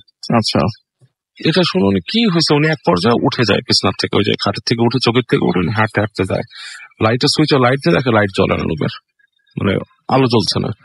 তো উনি হেঁটে ওই রুমের গেটের কাছে যায়, মনে হচ্ছে দরজার ঠিক ওপাশেই এই শব্দগুলো হচ্ছে এবং ব্যাপক পানি ঢালার শব্দ। আচ্ছা, মনে হচ্ছে যে কেউ পানি ঢালতেছে, ঠিক আছে। এবং উনি যে গেটটা খুলে দেখে যে ওইখানে কিছু নাই, ফাঁকা জায়গাটা দোতলার এই সাইড যেটা ছাদের মতো আছে, ওই জায়গায় মনে হচ্ছে কিছু মানুষ শুয়ে আছে, একজনকে শোয়া রাখছে আর পানি ঢালতেছে মানুষ। ইটস লাইক লাশ গোসল দিলে যেরকম সেরকম একটা ব্যাপার স্যাপার। তো উনি এটা দেখে উনি একটু অবাক হয়, যেহেতু উনি মানে আপনার শহরের না একদম, হ্যাঁ, উনি জিনিসটাতে ওনার ভয় লাগলেও উনি একটু সাহস করেই ওই ছাদের ওখানে যায়। ওখানে যখন যায় দেখে কেউ নাই, মানে ওই যে মানুষগুলো ছিল কেউ নাই, কিন্তু লাশের মতো যে শোয়া রাখছে বডিটা আছে। তো বডিটা দেখে উনি যখন কাছে যায়, উনি আস্তে আস্তে হেঁটে বডিটার কাছে যায়, কাছে গিয়ে দেখে একটা মানুষ শুয়ে আছে। সিমস লাইক, মানে দেখলে মনে হচ্ছে এটা একটা লাশ, কিন্তু মানে প্রাণ নাই, ঠিক আছে। কিন্তু উনি তাকায় দেখে, খেয়াল করে যে যেই লোকটাকে উনি নিয়ে আসছে সাথে করে, এটা ওই লোকটা ওখানে শুয়ে আছে। তো উনি এটা লাশ কিনা শিওর হওয়ার জন্য, বা মানে এভাবে পড়ে আছে কি শিওর হওয়ার জন্য উনি গায়ে হাত দিয়ে হাতটা, আপনার শরীরটা পুরো ঠান্ডা বরফের মতো সুস্থ হয়ে আছে শরীরটা। তো উনি খুব মানে অবাক হয়ে যায় যে এটা কিভাবে সম্ভব এরকমই। তো উনি যখন এগুলো চিন্তা করতেছে, হঠাৎ করে যে ওই লাশটা ছিল ফট করে চোখ মেলে থাকে ওনার দিকে, এবং তখন ওনার আর কি নার্ভাস ব্রেকডাউন হয়, উনি আর আসলে এটা সহ্য করতে পারে না, উনি মানে ওখানে ফেইন্ট হয়ে যায়। এবং ওনার যখন হুঁশ ফিরে, তখন উনি সকালবেলা ফাইন্ড আউট করে যে উনি বিছানার মধ্যেই আছেন, ওনার ফ্রেন্ড চলে আসছে। ওনার ফ্রেন্ড বলতেছে যে তোকে রাতের বেলা ওখানে পাইছি, ছাদের মধ্যে তুই পড়েছিলি, মানে আমি যখন আসছি গভীর, আমার রাতটা লেট হয়ে গেছে, আমি আমার ক্লাস শেষ করে অনেক কাজ শেষ করে আমি আসছি, এসে তোলে দেখি আমি সামনে পড়ে আছিস, ঘটনা কি? তখন উনি বলে যে আমি এরকম দেখছি। এবং তার ফ্রেন্ডরা তখন ফাইন্ড আউট করে যে এই বিল্ডিং গুলো যখন হয় অনেক সময় কিন্তু মিস্ত্রিরা পড়ে যায়, এবং ওই বিল্ডিং থেকেও এরকম 3 জন মিস্ত্রি পড়ে মারা গেছে। হ্যাঁ, তো তাদের মধ্যেই হয়তো মানে কারো একজনের, আমার ভাষায় কারিনকে দেখছে সে ওখানে, যে সামথিং, কারণ কারিনের কাজ হচ্ছে মানুষকে এইভাবে দেখা, বিভ্রান্ত করা বা সেটাই। Thank you so much. আমি দেখতে পাচ্ছি যে, থ্যাংক ইউ বাবু ভাই আপনার ঘটনার জন্য। আমি দেখতে পাচ্ছি যে আমাদের এইখানে দুবাইয়ে এখন টাইম, এখন তো রাত অলরেডি, আপনার হচ্ছে প্রায় 11টা বাজে দুবাই এখন। এবং আমি দেখতে পাচ্ছি যে আমাদের এখানে ইউএসএতে, আমেরিকায় এখন পুরোপুরি দুপুর, মেক্সিকোতে এখন দুপুর। আমাদের প্রচুর যে বাঙালিরা যেখানে থাকেন, আমাদের এখানে এলাতে থাকেন অনেকে, এখন ফ্রাইডেতে এখন নামাজও শুরু হয় না হয়তো দুপুরবেলা। লন্ডনে যারা আছেন তারা এখন মাত্র রাত 8টা এরকম বাজে। কুয়েতে যারা আছেন তাদের এখন বাজে মাত্র 10টার মতন এরকম কিছু একটা। কুয়ালালামপুরে অবশ্য মোটামুটি আমাদের সময়ই, সুতরাং তারা তো একদম সরাসরি অ্যাপ দিয়ে শুনছেন এবং এনজয় করছেন। আমাদের এখানে আরো অনেকেই, কেউ হয়তো এথেন্সে আছেন, রাত 10টার মতো বাজে, তিনিও হয়তো মজা পাচ্ছেন যারা এথেন্সে আছেন। কেউ হয়তো ব্যাংককে আছেন, বেইজিং, তারপরে আমি দেখতে পাচ্ছি অনেক জায়গাতেই এখন দিন আসলে বেসিক্যালি। তারপর আপনারা যে আমাদের সঙ্গে আছেন এবং আমাদের সঙ্গে থেকে যে শুনছেন, দোহাতে এখন রাত, যদিও দুবাইও রাত, এছাড়াও আরো অনেক জায়গাতেই এখন রাত, কিন্তু আবার অনেক জায়গাতে এখন দিন। তো যাই হোক, তারপর যারা এখন ভেগাসে তো একদম মানে ভর দুপুর বেলা। তো যারা এখন আমাদের শুনছেন যেখান থেকেই এবং আমাদের সঙ্গে আছেন তাদের সবাইকে অনেক অনেক অনেক অনেক ধন্যবাদ, এবং আশা করছি যে আপনারা পুরোটা সময় আমাদের সঙ্গেই থাকবেন। আমরা চলে যাচ্ছি ডক্টর আলিফের ঘটনায় এবং তারপরে আবারও ফিরে আসবো আপনাদের কাছে সিডনিতে বিকেলবেলা। এখন অলরেডি, তো যাই হোক, আমরা চলে যাচ্ছি ঘটনায়। আসসালামু আলাইকুম, সবাইকে আবার আরেকটি ঘটনা নিয়ে হাজির হলাম। আসলে রাসেল ভাই যে ঘটনাটা আজকে বলবো আর কি, সেটা হচ্ছে সরি, আমি আপনাকে বলেছিলাম রাসেল ভাই যে ওনার সাথে আপনার পরিচয় করাইতে, তিনি আমাদের এলাকারই এক মসজিদের মুয়াজ্জিন আর কি। তো তিনি তার গ্রামের একটা ঘটনা আমাকে মসজিদে থাকা অবস্থাতেই বলেন আর কি। আচ্ছা, সরি। তো এই ঘটনাটা 1985 সালে যখন তিনি হেফজ কমপ্লিট করলেন, মাত্র কমপ্লিট করে আসলে তিনি বড় হয়েছেন এতিমখানার মসজিদ মাদ্রাসায় আর কি। তো এতিমখানার মাদ্রাসায় বড় হওয়ার কারণে তার ওই এলাকাতে তো তার জন্ম, তো ওইখানকার এতিমখানার মাদ্রাসায় হেফজ কমপ্লিট করার পরে সে ওইখানকার রিজনে একটা মসজিদে থাকার সুযোগ পায় আর কি, এলাকার লোকজনকে বলে। তো সে মসজিদে থাকার পরে তো সে মসজিদে থাকতো, পরিষ্কার করতো, মসজিদে আজান দিত, সাধারণ কাজকর্মগুলা করতো, আর নিজে থাকতো একটা কর্নারের উপরে। তো মসজিদটা একতলা, তো ছোট মসজিদ আসলে, খুব বেশি বড় মসজিদ না। সরি, আমার কথা বলতে একটু কষ্ট হচ্ছে, কাশি আসতে পারবো। আচ্ছা, আমরা কি অফ করে তাহলে? হ্যাঁ, আচ্ছা, ঠিক আছে। তো যাই হোক, আমরা যেটা বলছিলাম আর কি, একটু কষ্ট হচ্ছিল। তো সিডনিতে এখন সকাল, তাই না, ভোরবেলা, তো এরকম অনেক এক এক জায়গায় এক এক রকম। এবং সেই মুহূর্তে আপনারা যখন দেখেছি অ্যাপ দিয়ে শুনছেন, অকল্যান্ডে এখন একদম সকালবেলা। তো এবং অনেক জায়গায় স্যাটারডে বাংলাদেশের মতো হয়ে গেছে, অনেক জায়গায় এখনো ফ্রাইডে আছে। তো যাই হোক, আপনারা যারা শুনছেন আমাদের সাথে আছেন তাদেরকে অনেক অনেক অনেক অনেক ধন্যবাদ। আমরা যাচ্ছি আবার সরাসরি ঘটনায়। আমাদের সঙ্গে আছেন সরি রাসেল ভাই, একটু ইন্টারাপ্ট করার জন্য। No problem.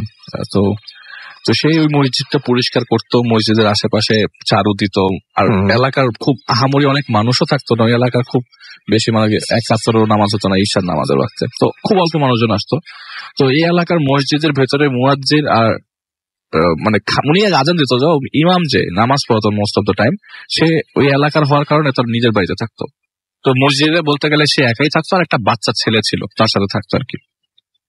তো সে বাচ্চা ছেলেটা ওই দিন ছিল না। তো সে ওই দিন, যেদিন ঘটনা ঘটে সেদিন রাতের বেলা, তো প্রচন্ড গরম রাসেল ভাই সেই সময়। তো সে কলাপসিবল গেট বন্ধ করে মসজিদের যে রুমটা তাকে দেওয়া হয়েছে থাকার জন্য, সেই রুমটা আর কি শুতে যায় আর কি।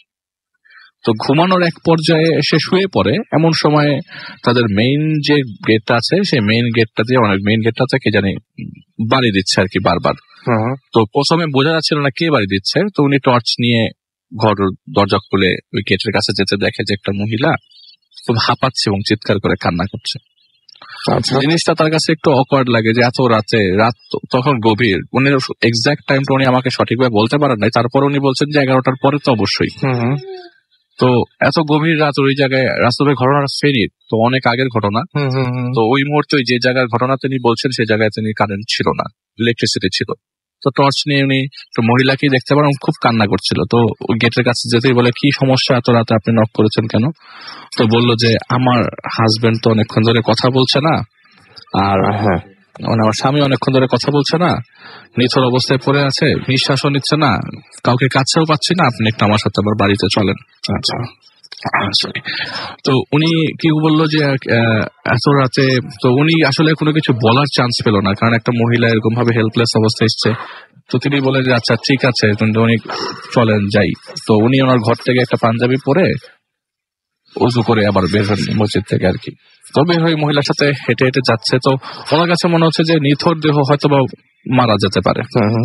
তো মহিলার সাথে হাঁটছে রাসেল ভাই, মহিলা মানে কান্না চোখে ভারাক্রান্ত অবস্থায় তাকে পথ দেখিয়ে নিয়ে যাচ্ছে। রাসেল ভাই হাঁটাটা খুব বেশি দূর, কত দূর হলো আপনি কতটুকু চিন্তা করতে পারেন? 10 মিনিট 15 মিনিট, প্রায় ঘন্টাখানেক হয়ে গেছে উনি হেঁটেই যাচ্ছে ওই মহিলার সাথে। মহিলা প্রায় 10 কদম আগে তার থেকে, এবং সে 10 কদম পেছনে। তো মহিলাকে বারবার জিজ্ঞেস করছে যে আসলে আপনি আমাকে নিচ্ছেন কোথায়, আপনার বাড়ি কত দূরে? এই রাস্তা একটু অচেনা মনে হচ্ছে, আর এই এলাকায় আমার জন্ম, এতদিন ধরে এখানে আছি, রাস্তাঘাট তো সব মুখস্থ, কিন্তু এইরকম রাস্তা তো আগে দেখি নাই। তিনি বললেন যে না, আমার একটু সামনে একটা নদী আছে, নদীটা ক্রস করলে আমার বাড়ি। বলে নদী তো আমি আসলে যতদূর হেঁটেছি এর মধ্যে কোনো নদী নাই, নদীর অন্য পাশে, এই পাশে তো কোনো নদীর কথা না। কিন্তু এটা তিনি মহিলাকে বলেন নাই, তখন পর্যন্ত মহিলাকে বলেন নাই যে এখানে আশেপাশে কোনো নদী নাই। তার কাছে শুরুর থেকেই, খাদেম সাহেবের শুরুর থেকেই তখন মনে হতে থাকে যে কিছু সমস্যা হতে পারে। তো উনি চুপচাপ ওনার সাথে হাঁটতে থাকে। তো অনেক দূর এগিয়ে যাওয়ার পর একটা নদী আসলেই সামনে রাসেল ভাই একটা নদী পায়। নদীতে কোনো একটাই নৌকা আর কোনো নৌকার কিছু নাই, খালি পানি আর নৌকা। তো মহিলার সাথে সে নৌকায় ওঠে। তো বলে যে আর কত দূরে এখান থেকে নদীতে করে নৌকায় আপনি আমাকে কোথায় নিয়ে যাচ্ছেন? বলে যে রাস্তার নদীর ওই পারে থেকে 5 মিনিটের হাঁটা। তো নদীর ওই পারে গেল রাসেল ভাই এবং বলে যে আমার লাইফে এরকম ঘটনা ঘটছে এবং আমার চোখের সামনে নদীতে মানে নৌকাতে কোনো মাঝি নাই, কিন্তু নৌকা খুব সুন্দর করে রাস্তা নদী পার হয়ে যাচ্ছে। নদী পারে ভিড়লো এবং আমি মহিলা নেমে বলে আসেন আমার সাথে। এই নদীর পার হেসে 5 মিনিট 6 মিনিট রাস্তা হাঁটার পর একটা জায়গায় ঢুকলাম। উনি ঢোকা অবস্থায় মানে নাকের মধ্যে গন্ধ আসতে থাকলো, যে আগরবাতির গন্ধ। তো তার কাছে মনে হলো না আসলে কেউ না কেউ মারা গেছে, হয়তো বা আমি রাস্তাঘাট চিনতে পারিনি অন্ধকারে, হতে পারে কেউ মারা গেছে, আসলে হেল্প করা দরকার। আর এটা তো রাসেল ভাই প্রত্যেকটা হুজুর বা আপনি মুয়াজ্জিন বলেন সবাই এগুলির জন্য করার জন্য তারা সবসময় রেডি থাকে। তো তিনি ওই বাড়িতে ঢুকলেন। তো ঢুকতেই লোকজন পেলেন। তো মোস্ট ইম্পর্টেন্ট কথা রাসেল ভাই, ঢোকার পরে উনি আশেপাশে অনেক মহিলা মানুষকে দেখতে পাচ্ছেন। মহিলা মানুষ মানে ঘোমটা অবস্থায় আছে, কিন্তু ওই জায়গাটা এতই আলোর জল, এতই হ্যাজাক লাইট নাকি লাইট, উনি বলে কি হ্যাজাক লাইটও এত আলো হওয়ার কথা না। হ্যাজাক লাইট আসলে বুঝতে পেরেছেন, পাম্প দিয়ে লাইটটা আমি চিনি, হ্যাজাক লাইটও এত আলো হয় না। ওই জায়গাটা এতই আলো জল, আমি কারো চেহারা দেখতে পাচ্ছি না, মানে আলোকিত, তারপরে চেহারা দেখতে পাচ্ছি না। আচ্ছা, যে আমি এইটা কোন জায়গায় আসলাম, আর এত গন্ধ, আতরের গন্ধ, গন্ধ, আগরবাতির গন্ধ, আচ্ছা কর্পূরের গন্ধ, লাশের উপরে যে কর্পূর দেয় সেই কর্পূরের গন্ধ। সে একটু আগাতেই দেখে মানে কোন লাশের খাট, মানে রাসেল ভাই সবসময় তো লাশের খাটিয়া টাটিয়ার কথা বলি, এখানে একটা লাশ মেঝেতে মানে আপনার উঠোনে শোয়ানো অবস্থায়। আর লাশটার যতই কাছে যেতে থাকে ততই তার ভয় বাড়তে থাকে। তো একটা পর্যায়ে সে স্টপ হয়ে যায়, থেমে যায় সে পেছনে তাকায় দেখে যে মহিলা কি আছে কিনা। আশেপাশে তাকিয়ে দেখে রাসেল ভাই মহিলা নাই, যে মহিলা তাকে এখানে নিয়ে এসছে সেই মহিলা নাই। আর লাশের দিকে মানে ওই লাশের দিকে তাকাতে গিয়ে দেখে যে ওই লাশটার মাথা নাই, কিন্তু পুরো বডিটার উপর দিকে কাফনের কাপড় আছে। মাথার সাইডটা তো আসলে বোঝা যায় যে এই সাইডটা মাথা। আলো তো অনেক আলো ওই জায়গাটায়, কিন্তু কারো চেহারা দেখা যাচ্ছিল না। কিন্তু ওই লাশের চারিপাশে যে 4-5 জন লোক দাঁড়ানো, তাদের চেহারা দেখা যাচ্ছিল এবং তাদের সবার চেহারা সেম। যে 4-5 জন লোক দাঁড়িয়ে আছে তাদের সবার চেহারা একই রকম দেখতে। এখন উনি বললেন যে আমি এখন জিনেদের পাল্লায় পড়েছি, এখান থেকে আমার বাঁচার একটা মাত্র উপায় চুপ করে থাকা। এখন যদি আমার ঘাড় মটকে দেয় আমি কিছু করতে পারবো না। এখন যদি আমাকে পানিতে চুপ দিয়ে দেয় আমি কিছু করতে পারবো না, কারণ জিনদের ওইসব করার অভ্যাস আছে। আর ওই সময় এগুলি জিনিসগুলা লোকজন মানতো। আর সে মনে মনে দোয়া পড়ছে আর বুকের মধ্যে স্থিতি। এমন সময় এই 4-5 জন লোকদের মধ্যে একজন ইশারা করলো তাকে গোসল করা। আর ওনার পাশেই, ওনার সামনেই আরো 2-3 জন লোক ওই উঠোন থেকে এসে কবর খোঁড়া শুরু করলো ওই জায়গাতে।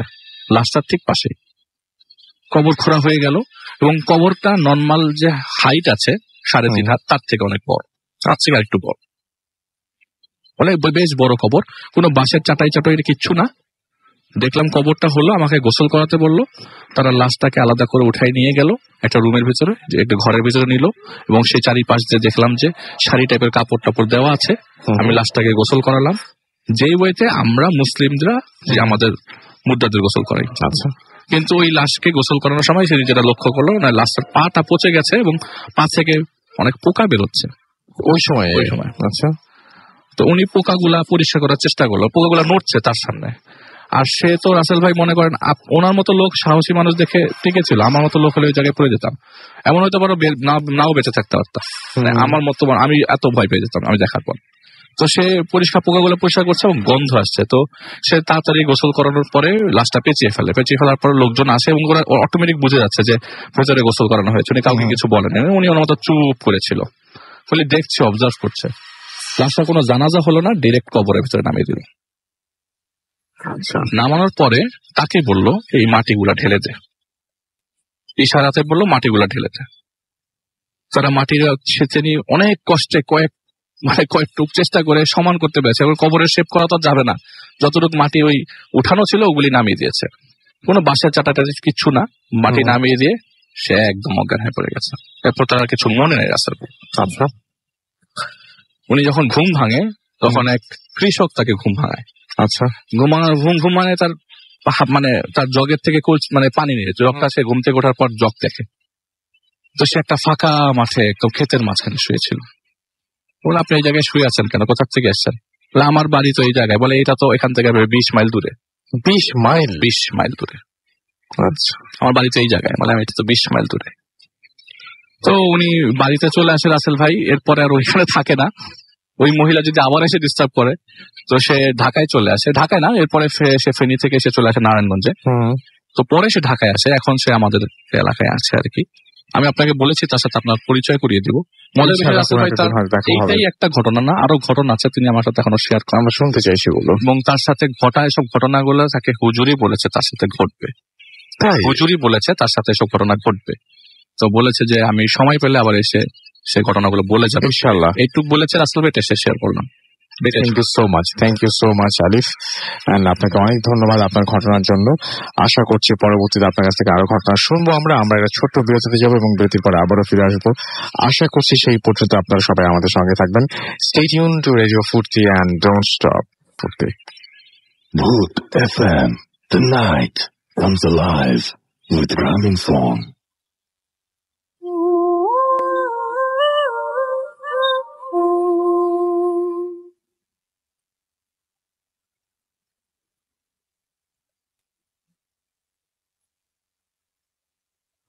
আসসালামু আলাইকুম রসুল ভাই, আমি উত্তরা থেকে পাপ্পু বলছি। নানাবিধ অসুবিধার কারণে আমি স্টুডিওতে আসা সম্ভব না বলে আমি আমার ঘটনাটি আপনাকে রেকর্ডিং এর মাধ্যমে পাঠাচ্ছি। মূলত রসুল ভাই, ঘটনাটি আমার বন্ধুর বাসাকে কেন্দ্র করে। এটি উত্তরার 10 নম্বর সেক্টরে অবস্থিত। আমি নানার কারণে আমি পুরো অ্যাড্রেসটি মেনশন করছি। মূলত ওদের যে ফ্যামিলিটা, ওদের অত্র এলাকার মধ্যে মানে one of the happy family বলা যেতে পারে, এবং খুবই পরহেজগার একটি ফ্যামিলি। তো ফ্যামিলিটা ভালোই চলছিল। হঠাৎ করে আমার যে বন্ধু, ওর আমার হার্টের প্রবলেম ধরা পড়ে এবং আমার যে বন্ধুর আম্মা, উনি সুস্থ স্বাভাবিক একজন মানুষ ছিলেন, তার কোনো প্রকার হার্টের প্রবলেম হওয়ার মতো কোনো প্রকার কারণ নেই। তো তার যেহেতু ফ্যামিলির একজন কর্তৃ এবং ফ্যামিলি মোটামুটি একাই তিনি ধরে রাখেন, তো তার এই অসুস্থ হওয়ার কারণে পুরো ফ্যামিলিটি ভেঙে পড়ে এবং ভেঙে পড়াটাও স্বাভাবিক। তো ডাক্তারের কাছে তাকে ট্রিটমেন্টের জন্য পাঠানো হয়। আর ডাক্তার তাকে দেখে বলে যে ওনার হার্ট বেড়ে গেছে, তাকে জরুরি ট্রিটমেন্ট করানো দরকার। পুরো ট্রিটমেন্ট চালাতে থাকে। ওদের এক্স্যাক্টলি ওদের বাসার পাশের যে ইউনিটে যিনি ছিলেন, তো হঠাৎ একদিন তাদের বাসায় আসে। তো জানতে পারে যিনি ওই ফ্যামিলির যিনি কর্তা, আমার বন্ধুর বাসার পাশের ইউনিটে যে মেইন যে কর্তা, ওনারও হার্টের প্রবলেম আছে এবং প্রিভিয়াস 2 মাস ধরে ওনারা এসেছেন, অলমোস্ট 3 মাস হয়েছে, 2 মাস ধরে তার হার্টের প্রবলেম ধরা পড়েছে। এখন তারাও ওই ফ্যামিলিটিও এই ব্যাপারটি নিয়ে চমকিত। তো পুরো মোটামুটি যাদের সাথে যাতায়াত ছিল, যাদের বাসা যাতায়াত ছিল ওই ফ্ল্যাটের ওই অ্যাপার্টমেন্টের, তো প্রত্যেকের বাসায় শোনা যাচ্ছে যে প্রত্যেকের ফ্যামিলিতে একজন করে হার্টের প্রবলেম আছে। তো টোটাল বিল্ডিং এ খোঁজ নিয়ে জানা গেল টোটাল আপনার 6 তলা একটি বিল্ডিং এবং প্রতি ফ্লোরে 2টি করে ইউনিট, প্রত্যেক ইউনিটেই একজন করে হার্টের পেশেন্ট আছে এবং কেউ এখানে এসে হয়েছে। তো বিষয়টি ওদের খুব একটা বেশি ভালো লাগলো না। তো ওরা যিনি অ্যাপার্টমেন্টের ফ্ল্যাটের মালিক, ওনার সাথে কথা বলে যে আমি আসলে বাসাটা চেঞ্জ করতে চাচ্ছি, আমার কাছে বাসাটা সুবিধা লাগছে না। এবং বলে রাখা ভালো, ওরা এক্স্যাক্টলি যে ফ্ল্যাটে থাকতো ফ্ল্যাটটিতে আপনার ও মাঝে মাঝে কিছু একটা অনুভব করতো, কারো অস্তিত্ব অনুভব করতো। দেখা যাচ্ছে আমার বন্ধু ও পড়াশোনার জন্য এক সময় রাত জেগে থাকতো, অনেক সময় তার মনে হচ্ছে সে হয়তো বা পড়াশোনার মনে হতো, অথবা তো হঠাৎ করে তার মনে হচ্ছে যে তার মাথার উপর কে যেন নিঃশ্বাস ফেলছে, তাকে কোনো কিছু বুঝতে থাকতে পারছে না। সে পড়ছে, হঠাৎ করে মনে হলো কেউ একজন জোরে কোনো একটি বাচ্চার মতো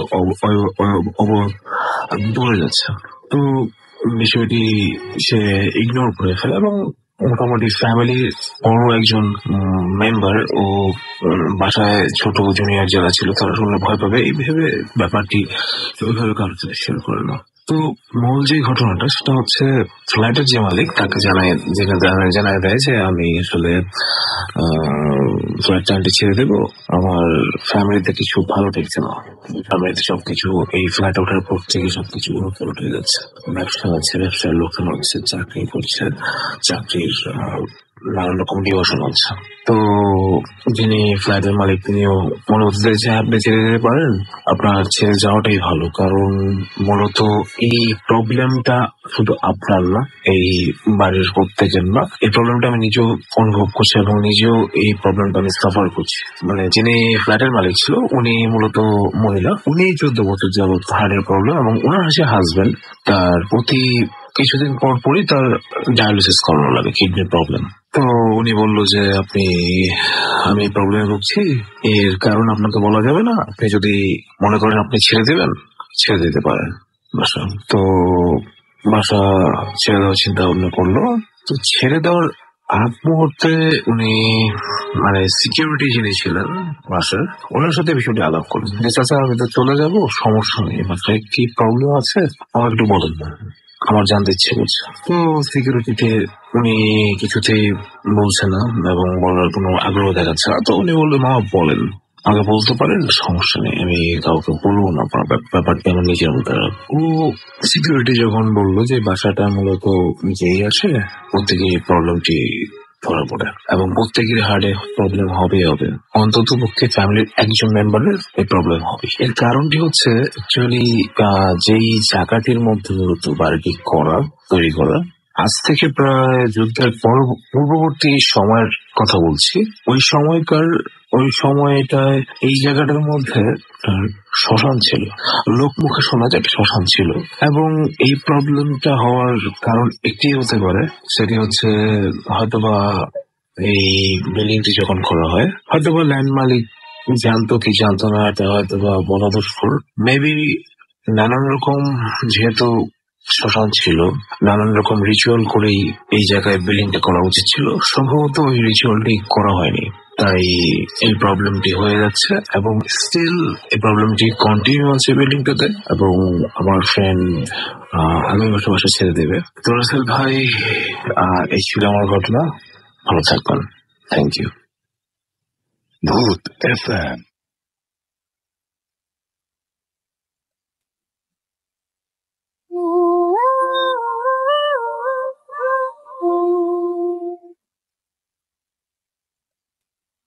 Yes, the night comes alive with Gramophone. শুনছেন সবসময় রেডিও 58.4 FM। আমি রাস্তার আছি, সাথে আমার সাথে রয়েছে মাসুম ভাই এবং আজকের অতিথিরা আপনাদের সবাইকে আরো একবার স্বাগত জানাচ্ছি ভূত এফএম। এবং আমাকে লিখেছেন দেখতে পাচ্ছি স্নিগ্ধা ধর যে ভূত এফএম এর আমি সকল গল্প শুনি, গল্পগুলো গল্প নয়, সত্যি তা বাস্তব। তোমার গল্প শুনে ঘুম যায় হারিয়ে, রাত জাগে নীরবে, ভয় লাগে মনে। এবং তিনি লিখেছেন এভাবেই। থ্যাংক ইউ সো মাচ আমাদের সাথে থাকার জন্য। আমাদের সাথে আছেন দেখতে পাচ্ছি এই মুহূর্তে এছাড়াও আসাদুর আসাদ, এবং আমাদের সাথে আছেন দেখতে পাচ্ছি মিনহাজ সরকার, এছাড়াও নাসিরুল্লাহ নাসির আমাদের সঙ্গে আছেন। আমাদের সঙ্গে আছেন দেখতে পাচ্ছি ফেসবুক নেম হচ্ছে আননোন পারসন, বাট তিনি একটা ফেসবুকে স্ক্রিনশট দিয়েছেন, শুনছেন ভূত এফএম অ্যাপ দিয়ে, সেই ছবিটা দিয়েছেন তিনি। এছাড়াও আমি দেখতে পাচ্ছি যে আমাদের সঙ্গে আছেন দেখতে পাচ্ছি নীল সাগর, এছাড়াও আমাদের সঙ্গে আছেন নীলা আখতার কথা, এছাড়াও আমাদের সঙ্গে আছেন দেখতে পাচ্ছি রাজিয়া সুলতানা, এছাড়াও রায়ান, রূপক, আরমান, তামিম, নয়ন আবরার, নীলা আখতার কথা, আকাশ খান সহ আরো অনেকে আছেন রেডিও ফুর্তি যে ফ্যান পেজ রয়েছে সেই পেজটিতে। এবং আমার যে পেজ রয়েছে সেখানে দেখতে পাচ্ছি আছেন রিদওয়ান আহমেদ, থ্যাংকস জানিয়েছেন মাসুম ভাইকে, আফজাল শাকিল মিউজিকগুলোর জন্য এবং প্রশংসা করেছেন রিদওয়ান। মারিয়া মিম আমাদের সঙ্গে আছেন, নেইমার খান আমাদের সঙ্গে আছেন, জনি আন্না আমাদের সঙ্গে আছেন, লিওন আহমেদ আছেন আমাদের সঙ্গে, এছাড়া আমাদের সঙ্গে আছেন দেখতে পাচ্ছি অভিজিৎ চন্দ্র রাতুল, আফজাল আমাদের সঙ্গে আছেন দেখতে পাচ্ছি আরো অনেকে। আমরা চলে যাব এখন আবারও ঘটনায়। এবং আমাদের সঙ্গে এই মুহূর্তে যিনি ঘটনা নিয়ে উপস্থিত আছেন তিনি হচ্ছেন আচ্ছা আমরা আগে আফরান ভাইয়ের কাছে যাই। আফরান ভাইয়ের কাছে একটা ঘটনা শুনে আসছে এবং ঘটনার পরে তারপর আমরা ভাই ফারনানের কাছে যাচ্ছি, শুনে আসছি একটা ঘটনা। আসসালামু আলাইকুম লিসেনার্স। আসলে ভাই আজকে দুটো ঘটনাই শ্মশান কেন্দ্রিক। প্রথম ঘটনাটা আমি শেয়ার করেছি, তা আজকে দ্বিতীয় ঘটনাটা শ্মশান কেন্দ্রিক, এটা আমি এখন বলবো। এটা আমাদের রাজবাড়ী জেলারই ধাওয়াপাড়া নামক একটা জায়গা আছে। যারা রাজবাড়ী জেলার অধিবাসী আছেন তারা জানেন ধাওয়াপাড়া একটা ঘাট আছে, ফেরিঘাটও আছে, ছোট একটা ফেরিঘাটও আছে এখনো। তো এখনো কিন্তু ধাওয়াপাড়ার ওই পাশে, নদীর পাশে কিছু জায়গা আছে যেখানে মানে শ্মশান হিসাবে ওই জায়গাটা পরিচিত। নদীর পাশেই দাহ করা হয়। তো এখন যে ঘটনাটি শেয়ার করব সেটা 70-এর দশকের একটি ঘটনা। ওই সময় ওই অঞ্চলে, এখন অবশ্য সেখানে হিন্দু বসতি অনেক কম, ওই সময় অঞ্চলে অনেক হিন্দু বসতি এবং সম্ভ্রান্ত কিছু হিন্দু পরিবার ওদিক দিয়ে থাকতেন। তো সব ওখানে ওই ঘাটে অনেক দূর দূরান্ত থেকে কিছু বাণিজ্যের কিছু নৌকা টোকা আসতো, অনেক বড় বড় নৌকা আসতো। সেই সুবাদে মানে ওখানে ওই সময় হিন্দুরা অনেক ওই অঞ্চলে ব্যবসা বাণিজ্যের সাথে জড়িত ছিল আর কি। তো দেখা গেল ওই সময় একটা বড় শ্মশান ওই নদীর পাশ দিয়েই ছিল, যেখানে সব শ্রেণীর মানে সে উঁচু নিচু যাই হোক সেখানে ওখানে পোড়ানো হতো। তো একদিন রাতের বেলা, সন্ধ্যার পরে আর কি, 3টা লাশ আসলো এবং ওখানে কিন্তু ওই পোড়ানোর যেই একজন পুরোহিত যিনি দায়িত্ব পালন করতেন ছিলেন একজন ব্যক্তি, ওনার বাড়ি ওইখানেই ছিল, পাশেই ছিল, নদীর পাশেই। এখন 3টা লাশ আসছে, আসার পর এখন সবাই মানে তাড়াহুড়া করছে যে আমাদের আগে পুরান, আমাদের আগে পুরান। এখন পুরোহিত বলছে যে যারটা আগে আসছে আমি তারটা আগে শুরু করব। এখন যিনি একটা সম্ভ্রান্ত পরিবারের একটা লাশ আসে, তার সাথে তার সন্তানরাও আসে। তখন তারা বলে যায় আমাদের বাবারটা আগে পুরান, কারণ আমরা মানে বংশগত মর্যাদার দিক দিয়ে আমরা একটু আগে আছি। কিন্তু পুরোহিত উনি নাছরবান্দা, উনি বলেন না, আমি এইভাবে আগে পরে করব না, আগে যারা আসছে তাদেরটা আমি আগে করব। তো এইভাবে প্রথমে একটা দুটা করতে করতে 3 নম্বরে যখন ওই লোকটার সিরিয়াল আসবে তার আগেই শ্মশানে বৃষ্টি শুরু হয়ে যায়। তো বৃষ্টি শুরু হয়ে যাওয়ার কারণে ওইদিকে 2টা লাশ অলরেডি পোড়ানো শেষ। তখন ওইটা 3 নম্বরটা শুরু করার আগে বৃষ্টি আসে। তখন ওইখানে নদীর পার যেহেতু ওই ধরনের কোনো ব্যবস্থা নাই, কোনো একটা টিনের চালটালও ওখানে নাই, যার কারণে লাশটা ওইভাবে রেখেই তাড়াতাড়ি ওনারা ওখান থেকে সরে যান, কোনো একটা গাছের নিচে সরে যান। কিন্তু যখন ওনারা বৃষ্টি থামার পরে, কিছুক্ষণ পরে বৃষ্টি থেমে যায়, বৃষ্টি থামার পরে আবার যখন কাছে আসেন তখন দূর থেকে দেখছেন যে ওই লাশের কাছে ছোট দুটো বাচ্চার মতো, মানে মানুষের অবয়ব, দুটো বাচ্চার মতো ওরা যেন লাশের কাছে বসে কি যেন করছে। তখন ওনারা দূর থেকে বলছে এই তোমরা কে কে এরকম কে কে বলে উঠেছে। তখন ওনারা খেয়াল করলেন ওই 2টা মানুষের মতো এই অবয়বটা ওনাদের দিকে তাকালেন এবং তাকানোর পরে দৌড় দিয়ে মানে কোথায় যেন চলে গেলেন, হারিয়ে গেলেন হঠাৎ করেই দৌড়টা হারিয়ে গেল।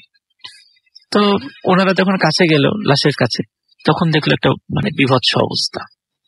দেখুন লাশের পা থেকে কোমর পর্যন্ত এই অংশটুকু মানে হাড় ছাড়া কোনো কিছু অবশিষ্ট নেই। তার মানে ওই দুটো মানে যে জিনিস বা জন্তু বলি বা মানুষ বলি যাই বলি না কেন, ওরা ওটা খেয়ে ফেলেছে। তো ওই সময় যেহেতু একটু আগে বৃষ্টি হয়েছে, ওই জায়গাটা ভেজা ছিল, কাদা হয়ে গিয়েছিল। তখন তারা দেখতে পেল যে এই যে দৌড় দিয়ে চলে গিয়েছে ওইখানে মাটিতে ছাপ রয়ে গেছে।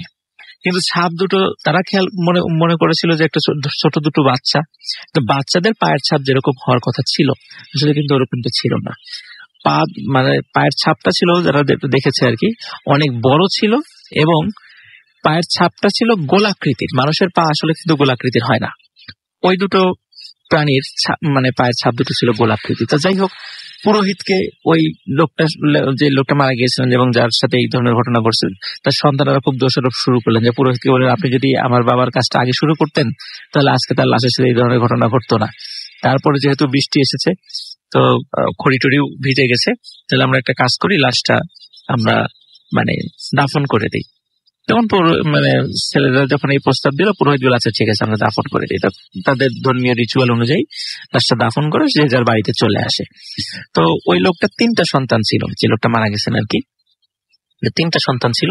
পরের দিন বড় সন্তান মানে তার অন্য ভাইদের কাছে বলছে যে আজকে রাত্রে আমি একটা অদ্ভুত স্বপ্ন দেখেছি। সে স্বপ্নটা হচ্ছে যে মনে হলো আমার বাবার কবর খুঁড়ে কিছু কয়েকটা জিনিস ঢুকে পড়ছে, এটা কি মানুষ না জন্তু এটা বোঝা গেল না, মানে কিছু একটা কবরের মধ্যে ঢুকছে। তখন মেজো সন্তান মানে মেজো ভাই এবং ছোট ভাই তারা বললো একই স্বপ্ন তো আমরাও দেখেছি, তাহলে নিশ্চয়ই এটা এখানে কোনো ঘটনা থাকতে পারে, নিশ্চয়ই আমাদের বাবার কবরে কিছু একটা হয়েছে। তখন তারা ওই পুরোহিতকে আবার ডেকে নিয়ে আসলেন। ডেকে নিয়ে আসার পর বললো যে আমরা সেখানে যাই, শ্মশানে যাই, আমার বাবার কবর যেখানে দেওয়া হয়েছে সেখানে যাব। তো সেখানে যাওয়ার পর দেখুন না কবরটা স্বাভাবিক আছে, কিন্তু তারপরে তাদের মনের ভিতরে যে সন্দেহ খুঁতখুঁতি যাচ্ছে না। তখন বললো আমরা কবরটা একটু খুঁড়ে দেখতে চাই, আমার বাবার কবরটা অক্ষত আছে কিনা, মানে লাশ অক্ষত আছে কিনা। এমনিতেই তো অর্ধেক মানে কোনো কিছু হয়তো খেয়ে ফেলেছে। তো তখন তারা লাশটা খোঁড়ার পরে দেখলো যে না আসলে রাসেল ভাই তার বাবার কবরে যে দেহের যে অবশিষ্ট অংশ ছিল সেটাও নেই, পুরোটাই কঙ্কাল হয়ে আছে। তো মনে হচ্ছে আসলে সত্যি তারা যে স্বপ্ন দেখেছে রাতের বেলাও তাই হয়েছে। তো এই ঘটনার পরে মানে পুরোহিত বলে যে আমার 30 বছরের এই অভিজ্ঞতায় এই ঘটনা আজই প্রথম। তো যাই হোক রাসেল ভাই, ঘটনাটা এখানে শেষ হয়ে যেতে পারতো, কিন্তু আসলে শেষ হয়নি। কারণ হলো ওই যে 3 সন্তান তারা চিন্তা করলো যে এই সাধারণ আমরা অনেক সম্ভ্রান্তশালী লোক, তো আমাদের লাশ আমরা এরপর থেকে মানে আমাদের ফ্যামিলি লাশ আমরা এরপর থেকে এই সাধারণ এই শ্মশানে আমরা নিয়ে আসবো না, আমরা নিজেরাই একটা শ্মশান করব, যেখানে আমরা সহ সম্ভ্রান্ত যে পরিবারগুলো আছে অত্র অঞ্চলে তাদের লাশগুলো এখানে দাহ করা হবে। সাধারণ লোকদের লাশ, সাধারণ যারা হিন্দু সম্প্রদায় আছে তাদের লাশ এখানে দাহ করা হবে না। তো এরকম এখানে যখন দাহ করা শুরু হলো তখন দেখা গেল যেই ফ্যামিলির লাশ সেখানে পোড়ানো হয় ওই ফ্যামিলির প্রত্যেকেই অল্প কিছুদিনের মধ্যেই প্রত্যেকেই মারা যায়। এটা একটা অদ্ভুত ঘটনা ঘটতে থাকে এবং এটা যখন জানাজানি হয়ে যায়, জানাজানি হওয়ার পরে সবাই মানে বলা শুরু করে একটা অভিশপ্ত শ্মশান, যে এই শ্মশানে মানে লাশ পোড়ালে সেই ফ্যামিলি সবাই মারা যাবে। এই ধরনের একটা ঘটনা মানে কথা চতুর্দিকে এটা ছড়িয়ে যেতে থাকে। তখন কোন সম্ভ্রান্ত পরিবারের লোকও সেখানে লাশ দাহ করাতে আসে না, সবাই ওই পুরাতন কবরস্থানেই সেটা মানে লাশগুলোকে নিয়ে যায়। আর রাসেল ভাই ওই যেই সন্তানদের কথা বললাম 3 সন্তান, ওনাদের কিন্তু ফ্যামিলির প্রত্যেকেই খুব দ্রুতই মারা গিয়েছিলেন এবং ওনার ওই ফ্যামিলিতে আর কোনো কিন্তু ওয়ারিশ ছিল না, মানে সবাই এভাবে অতি দ্রুত মারা যায়। তাই যাই হোক রাসেল ভাই, ওই যে পুরোহিতের সাথে পরে কিছু ঘটনা ঘটে। তো পুরোহিত উনি একদিন রাতে ঘুমিয়েছিলেন, তো ওনার পরিচিত কণ্ঠে প্রতিবেশী এক বন্ধু এসে মানে একজন প্রতিবেশী তার বন্ধু, তো সে এসে তাকে ডাকাডাকি করছে যে পুরোহিত মশাই ওঠেন, একটা লাশ আসছে। তো উনি উঠছেন, যেহেতু উনি এই কাজটা সম্পাদন করেন তো পেশাগত কারণে রেখে যেতেই হবে। তো ওখানে উনি গেলেন, দেখলেন যে আরো তার পরিচিত গ্রামের 3-4 জন লোক দাঁড়ানো, সবকিছু রেডি, খড়ি টড়ি সবকিছু রেডি আছে। তখন তো উনি দেখতে চাইলেন যে লাশটা কার, একটু দেখি। তো লাশটা কিন্তু ঢাকা ছিল, সাদা কাপড় দিয়ে ঢাকা ছিল, ওই চিতার উপরে ঢাকা ছিল। বলে যে লাশটা আমি একটু দেখতে চাই। ঠিক আছে, লাশটা দেখেন।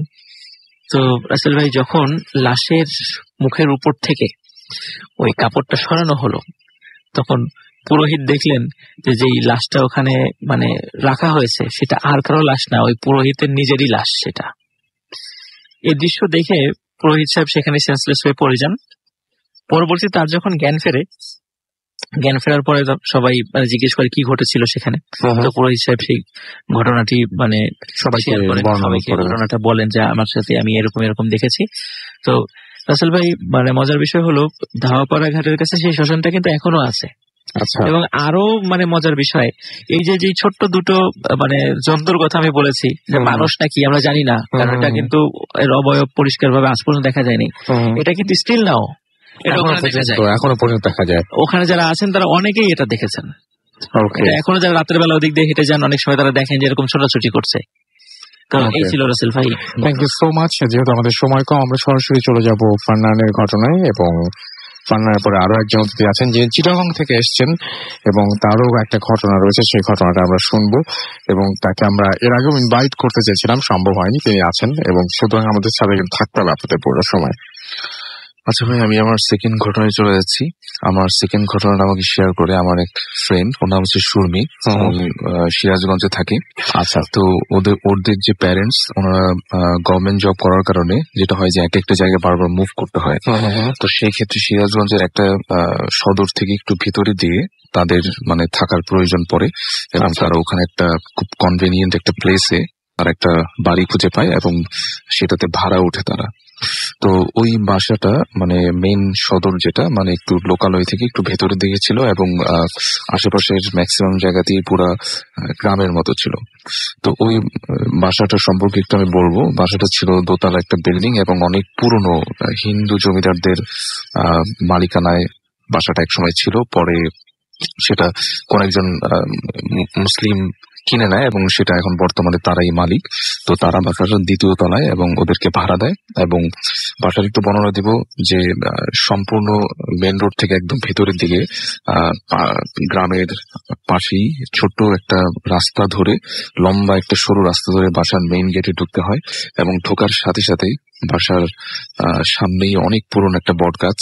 দেখলেই মনে হবে যে অনেক বছরের, অনেক পুরনো সময়ের অনেক স্মৃতি বহন করে আছে এই গাছটি। এবং তারপরে হচ্ছে সেই বিল্ডিং, এবং বিল্ডিংটা হচ্ছে দোতলা বিল্ডিং, পেঁচানো সিঁড়ি, যেটা আমাদের পুরান ঢাকায় অনেক সময় দেখা যায় এরকম বাসা। তো পেঁচানো সিঁড়ি দিয়ে উপরে দোতলায় উঠতে হবে, এবং দোতলায় 4টা রুম, 4টা রুমই তারা ভাড়া নেয়। এবং এখানে একটু বলবো আমি, সেটা হচ্ছে যে এই বাসার 4টা রুমের ভিতরে সব থেকে শেষের যে রুমটা, মানে সেই রুমটাতে একটু প্রবলেম ছিল। প্রবলেমটা এইরকম যে দেয়ালের ঠিক মাঝখানে একটা প্রতিমূর্তির মতো, মানে একটা মূর্তির মতো, যেটা বলবো আমি, যে আপনার একটা মানুষের মাথার মতো দেয়ালের ঠিক মাঝখানে সেটা মানে খোদাই করা। তো এই বিষয়টা তারা যখন দেখে, তারা তার মালিককে জিজ্ঞেস করে যে বাসার এই জিনিসটা এখানে কেন, আসলে এটা কি? তো তারা বলে যেটা আসলে আমরা নিজেরাও জানি না, কেননা আমরা যখন অনেক আগে বাসাটা কিনে নিয়েছিলাম কোন এক জমিদারের কাছ থেকে, তখনই এটা খোদাই করা ছিল।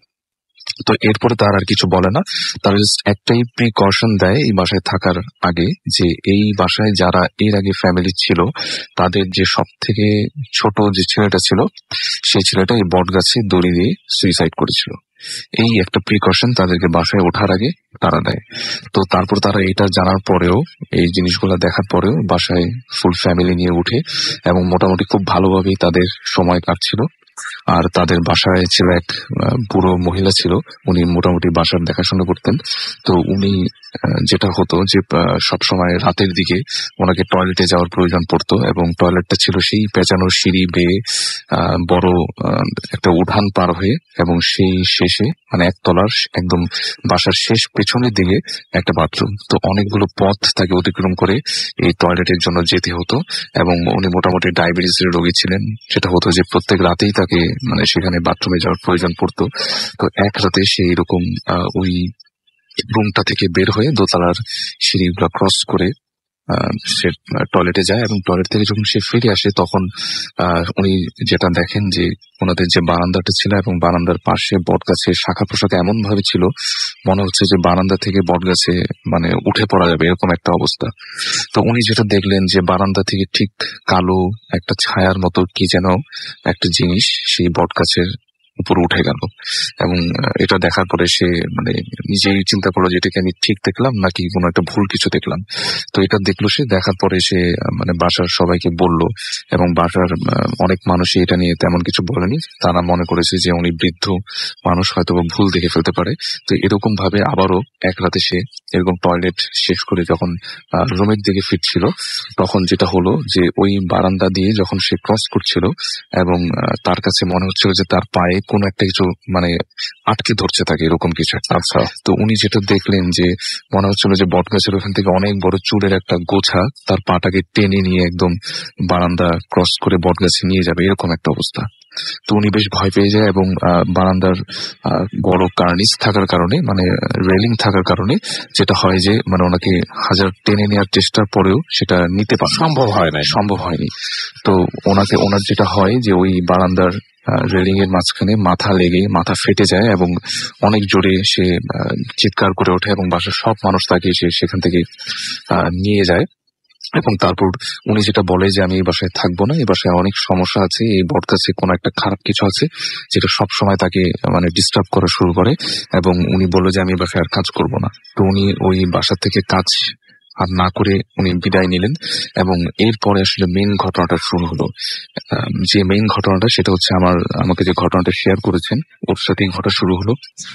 ও মেইনলি ওই বাসায় থেকে ফার্স্টের দিকে ভালোই ছিল, কিন্তু এরপরে সে পজেসড হওয়া শুরু করলো। সে আমাকে বললো যে আমি যখন বাসায় থাকতাম আমার কাছে বারবার মনে হতো যে ওই বট গাছ থেকে কোনো একটা কিছু তাকে বারবার ডাকছে, এবং রাতের বেলা তার বারবার মনে হতো যে না ঘুমিয়ে সেই বারান্দায় বসে থাকবে। তাকে মানে সে আমাকে বললো যে তার কাছে মনে হতো যে ওই বট গাছ থেকে কোনো একটা কিছু তাকে বারবার অনেক আকর্ষণ করছে, এবং প্রত্যেক রাতেই যখন সে ঘুমাতো ঘুম আসতো না, তারপরেও যখন সে চোখটা বন্ধ হয়ে আসতো তখনই সে এরকম ভয়ানক স্বপ্ন দেখতো। এবং সে দেখতো যেটা যে তাদের পাশে যে ড্রয়িং রুমটা ছিল যেখানে আমি বললাম যে দেয়ালে একটা মাথার একটা ছবির মতো খোদাই করা ছিল, ওই জিনিসটা থেকে সে দেখতো যে ওই জিনিসটা তাকে বারবার ডাকে এরকম কিছু একটা। আচ্ছা, তো এরপর সে আস্তে আস্তে করে কিছুটা মানসিক ভারসাম্য হারিয়ে ফেলা শুরু করলো। এবং এরপরে ফাইনালি যেটা হলো, আমি আসলে অনেক শর্ট করে বলছি ঘটনাটা, আরো অনেক কিছু বলার ছিল যেটা বলতে পারলাম না আসলে। তো এরপরে ফাইনালি যেটা হলো যে ও এবং ওর বোন মানে একসাথে তারা রুম শেয়ার করে ঘুমাতো একটা বিছানায়। ফাইনালি এরকম অসুস্থ হয়ে যাওয়ার পরে ওর বাবা মা যেটা করলো যে সবসময় একটা মানুষ যাতে ওর সাথে থাকে, ওর বোন, সে একটা ব্যবস্থা করে দিল। কেননা এরকম হঠাৎ করে যদি একা রুম খুলে চলে যায়, এরকম অনেক কিছু হয়েছিল মাঝখানে। তো ওর বোন ওর সাথে এক রাতে ঘুমাচ্ছিল, এবং হঠাৎ করে ওর বোনের এক রাতে ঘুম ভেঙে যায়। এবং ঘুম ভাঙার পরে সে যেটা দেখে যে ওদের বিছানার বরাবর একটা বড় জানালা ছিল, এবং জানালাটা এরকম ছিল যে ছোট ছোট খুব মানে শিক দিয়ে মানে কিছু জানালা আছে যেটা পুরোনো বাড়ি ঘরে দেখা যায়। তো এরকম একটা জানালা যে মনে হচ্ছে যে অনেকগুলো শিকের মাঝখানে জানালাগুলোর অনেকগুলো জায়গা ফাঁকা। তো এরকম একটা জানালা ছিল বিছানার পাশে, এবং ওটা সম্পূর্ণ খোলা ছিল। তো ও যখন ঘুম ভেঙে যায় ও দেখলো যে ওর বোন ওর পাশে ঘুমানো, কিন্তু ওর বোনের আকৃতি যেমন ছিল নর্মালি সেরকম না, অনেক লম্বা, মনে হচ্ছে যে কেউ মানে তার ভিতরে পজেস্ট করে আছে তাকে কেউ, এবং তার সম্পূর্ণ আকৃতিটা একদম চেঞ্জ হয়ে গেছে। মনে হচ্ছে চেহারাটা একদম চিকুন হয়ে অনেক লম্বা একটা আকৃতি, যেটা একদম অস্বাভাবিক ছিল ওই সময়টাতে দেখা তার জন্য। এবং সে যেটা দেখলো যে তার পা দুইটা অনেক লম্বা হয়ে সে জানালার বাইরে দিয়ে বের হয়ে আছে এরকম একটা। তো তখন সে সাথে সাথে অনেক জোরে চিৎকার করলো এবং বাসার মানুষজনকে ডেকে আনলো। বাসার মানুষজন যখন আসলো তখন দেখলো যে তার মেয়ে একদমই ঠিক আছে, এরকম কিছুই না। তো এরপরে তারা অনেক তার পজিস যে হয়ে গেছিল মেয়েটাকে, এটাকে ছাড়ানোর জন্য অনেক চেষ্টা করলো। বাসায় অনেক মাওলানা অনেক হুজুরকে নিয়ে মিলাদ পড়ানোর চেষ্টা করলো। এবং ফাইনালি যখন একটা মাওলানা ওনাদের বাসায় আসলেন, এবং উনি যেটা সবকিছু দেখে ভালো মতো ওই রুমটাকেও দেখার পরে যে মানুষের যে চেহারার যে একটা ছবি খোদাই করা ছিল, সেই জিনিসটা দেখার পরে সে যেটা বললো যে বাসায় আসলে না থাকাটাই বেটার। কারণ এই বাসায় ওই যে খোদাই করা মানুষের প্রতিকৃতির মতো যে ছবিটা, সেটা বললো যে ওই রুমটাতে আসলে 3টা জিন থাকে, এবং ওই 3টা জিনের হচ্ছে একটা মাথা, ওই যে মাথাটা খোদাই করা সেটা। তো ওনাদেরকে বললো আপনার এই বাসাটায় না থাকাই ভালো, কেননা যেহেতু অনেক ক্ষতি করতেছে, তো আপনারা অন্য কোনো একটা বাসায় চলে যান, তাহলে এই সমস্যাটা একদমই ঠিক হয়ে যাবে। তো এরপরে ওনারা ওই বাসাটা ত্যাগ করে অন্য একটা জায়গায় চলে গেল, এবং এরপরে সে এখন মোটামুটি সুস্থ। এই ছিল ঘটনা। অনেক ধন্যবাদ। আমাদের হাতে সময় খুব কম, আমরা ছোট ব্রেকে যাই এবং ব্রেকের পর আবারও ফিরে আসছি। সেই পর্যন্ত আমাদের সঙ্গে থাকুন। Thank you so much Farhan আমাদের সঙ্গে থাকার জন্য এবং আপনার ঘটনা শেয়ার করার জন্য। আমরা একটা ব্রেকে যাচ্ছি। Booth FM. Tonight comes alive.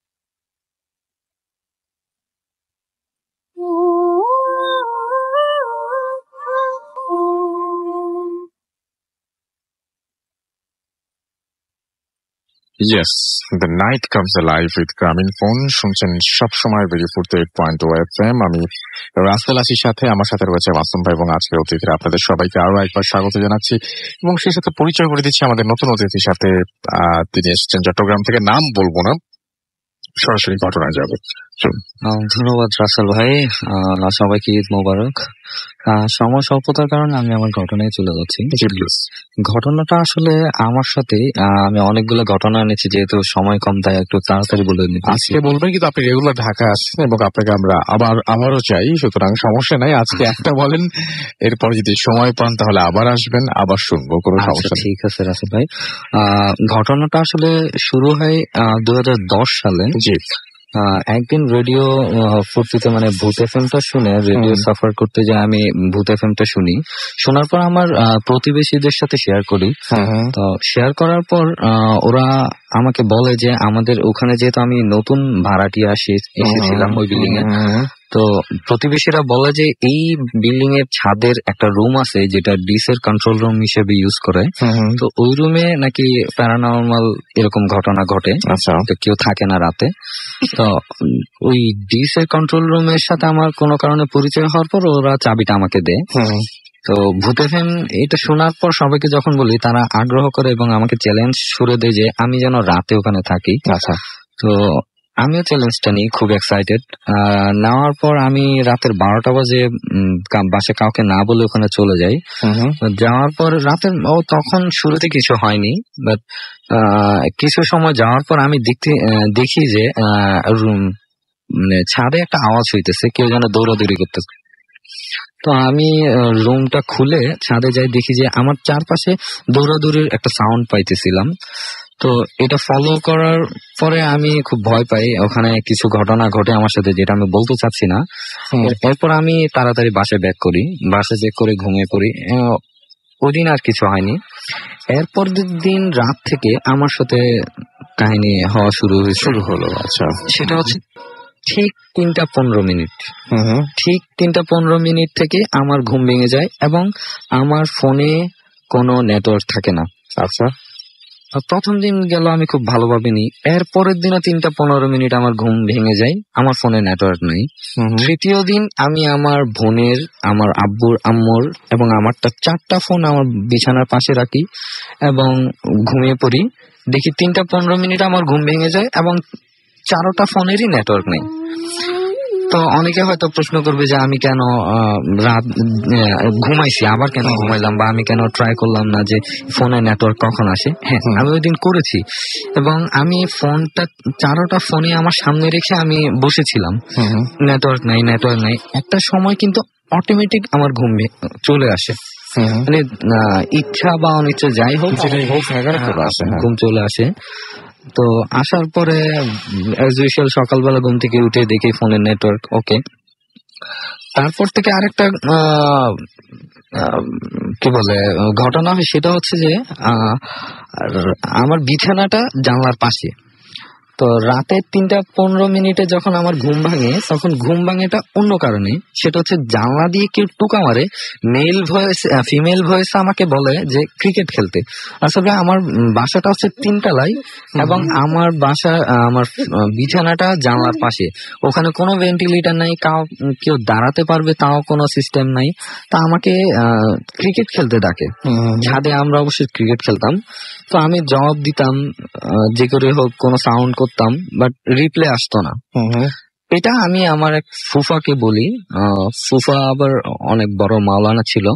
তো উনি আমাকে বলে যে কিছু হবে না, জাস্ট উনি হাসে। আচ্ছা। ওনার ওখান থেকে আসার পরের দিন রাতে আমি ঘুমাই। ঘুমানোর পর আমি একটা স্বপ্ন দেখি, অদ্ভুত একটা স্বপ্ন। সেটা হচ্ছে আমি কোথা থেকে যেন পড়ে যাচ্ছি, কোথায় পড়ছি তাও জানি না, কোথা থেকে পড়ছি তাও জানি না। জাস্ট আমি দেখছি যে আমি পড়ে যাচ্ছি এবং একটা লম্বা লম্বা নৌকলা মহিলা আমাকে ধরার চেষ্টা করতেছে। সে ধরতে পারতেছে না আমি পড়ে যাচ্ছি, সে ধরার ট্রাই করতেছে, কিন্তু একটা সময় তার 2টা নখের আঁচড় আমার পায়ে লেগে যায়। আচ্ছা। এরপরে আমি আর কিছু মনে নেই আমার। সকালবেলা ঘুম থেকে উঠে দেখি যে আমার 2 পায়ের রক্ত জমে আছে। রাসেল ভাই, আমি এটা স্বপ্নে দেখেছি, কিন্তু এটা বাস্তবে হওয়ার কোনো প্রশ্ন আসে না, দাগটা এখনো আছে। তো আমি ওই অবস্থায় আমার ফুফার কাছে যাই। ফুফা ওইটা দেখে একটু চিন্তিত হয়। এরপর উনি ওই যে আমাদের ইসলাম ধর্মে আছে না, ইস্তেহারা করে দেখে। তো উনি ইস্তেহারা করার পরে দেখে যে আমি নাকি কোনো এরকম স্পিরিটকে ডিস্টার্ব করি, যার কারণে ওরা আমাকে ভয়ভীতি দেখায়। বাট ওরা আমার কোনো ক্ষতি করতে পারতেছে না অন্য কোনো কারণে। আচ্ছা, তো উনি আমাকে দোয়া দরুদ করে তাবিজ দেয়, এরপর থেকে আমার সাথে আর কিছু হয়নি। এখন আপনি তার মানে ভালোই আছেন? হ্যাঁ, ভালো আছি। এরপরে আরেকটা ঘটনা, সেটা হচ্ছে যে আজকে একটা ঘটনায় থাক। এটাই। আচ্ছা, শেষ করেন। হ্যাঁ, শেষ করেন। আমি আমার আম্মু আব্বু থেকে আলাদা হয়ে একটা বাসা নিয়ে আমার অফিসের পাশেই। তো ওই বাসাটা আপনার মানে খুব নির্জন জায়গায়। তো আমি সবসময় রাতে কাজ করে সেহেতু ওখানে আপনার লাইট ফ্যান সবগুলো অফ করে ঘুমাই। রাতের বেলা আমি যখন কাজ করে এদিক ওদিক খাওয়ার জন্য বা ওয়াশরুমে যাওয়ার জন্য যাই, দেখি যে ওয়াশরুমের লাইট অফ করে ঘুমাইতে যাই, আমি শুইতে যাই, কিন্তু দেখি যে লাইট অন, পানির কল চলতেছে। তারপর একদিন আমি দেখি যে আমি ওয়াশরুমে দরজাটা খুলছি, একটা শ্যাডো উপরে ভেন্টিলেটর থাকে না, ওই শ্যাডোটা সাই করে ভেন্টিলেটর দিয়ে চলে গেল। স্টিল আমি দেখেছি ওটা একটা কালো শ্যাডো। রাসেল ভাই, আমার মনে হচ্ছে সময় নেই, আপনি বলেন, শেষ করেন আপনি। আচ্ছা, তো একদিন আমার চাচি গ্রাম থেকে এসেছিল আমার বাসায়। তো উনি ওনাকে দেখে আমি অফিসে চলে যাই। উনি নিউবর্ন বেবি নিয়ে এসেছিল ডাক্তার দেখানোর জন্য। আমি যখন চলে যাই, উনি দুপুরবেলা ঘুমানোর সময় উনি কানে একটা সাউন্ড আসে, সেটা হচ্ছে চিটাঙ্গার ভাষায় যে তোমার ছেলেকে আমি নিয়ে যাচ্ছি, বারবার নাকের গলায় এভাবে বলে। তো উনি ঘুম থেকে উঠে দেখে যে বেবি কান্না করতেছে। তো উনি কিছুটা ভয় পায়। এরপরে উনি আপনার সেই বাসাতেই? হ্যাঁ, আমার সেই বাসা। তারপর আমি আসবো বিদায় চা বানাইতে যাই। আমার বাসাটাও কিন্তু 3 তলায়। তো চা বানাতে যাওয়ার পর কিচেনে দেখে যে উনি চা বানাইতেছে, কিচেনের জানলায় জোরে জোরে থাপ্পড় মেরে কেউ একজন বলতেছে যে দরজা খোল, আমি আসবো, দরজা খোল, আমি আসবো। তো উনি ভয় পেয়ে চলে আসে ওখান থেকে, রুমের মেইন ডোরের সামনে দাঁড়াই থাকে। তারপরে কি হলো? আমি আসি, এরপর উনি ওখান থেকে চলে যায়। আচ্ছা, এরপরও আমার বাসায় কন্টিনিউয়াসলি অনেক ঘটনা ঘটেছে, আমি নেক্সট বার এসে বলবো। থ্যাংক ইউ সো মাচ, আপনাকে অনেক ধন্যবাদ আপনার ঘটনার জন্য। এবং আমরা আজকে হাতে আর সময় নেই। আমাদের ইমেল অ্যাড্রেস হচ্ছে bhutfm@radio40.fm এবং আপনারা স্পেলিংটা জানেন, তারপরে মনে করে দিচ্ছি BHTFM@radio4.fm। আপনার নাম, ঠিকানা এবং ফোন নাম্বার সহ আপনার জীবনে ঘটে যাওয়া সেরা ঘটনা লিখে পাঠিয়ে দিন আমাদের কাছে। ঘটনার শুরুতে অবশ্যই উল্লেখ করুন ঘটনাটা আপনি স্টুডিওতে এসে শেয়ার করতে চান, নাকি আপনি চান আপনার ঘটনা আমরা পড়ে শোনাই। দেশের বাইরে যারা আছেন তারা সরাসরি অডিও ক্লিপ পাঠিয়ে দিতে পারেন আমাদেরকে। তো আজকের মতো এখানেই শেষ করছি, কথা হবে আবারও আগামী সপ্তাহে। আপনাকে অনেক ধন্যবাদ, চট্টগ্রাম থেকে এসেছেন ফান্নান, আপনাকে অনেক ধন্যবাদ। আপনি অনেকদিন পরে রেগুলার হয়েছেন। অ্যান্ড আফনান ভাই, আপনাকে অনেক ধন্যবাদ। বাবু ভাই, আলিফ, সবাইকে অনেক ধন্যবাদ। আজকের মতো এখানে শেষ হচ্ছে, কথা হবে আবারও আগামী শুক্রবার। সেই পর্যন্ত সবাই ভালো থাকবেন, সুস্থ থাকবেন, সুন্দর থাকবেন, মোস্ট ইম্পর্টেন্টলি ফুর্তি থাকবেন।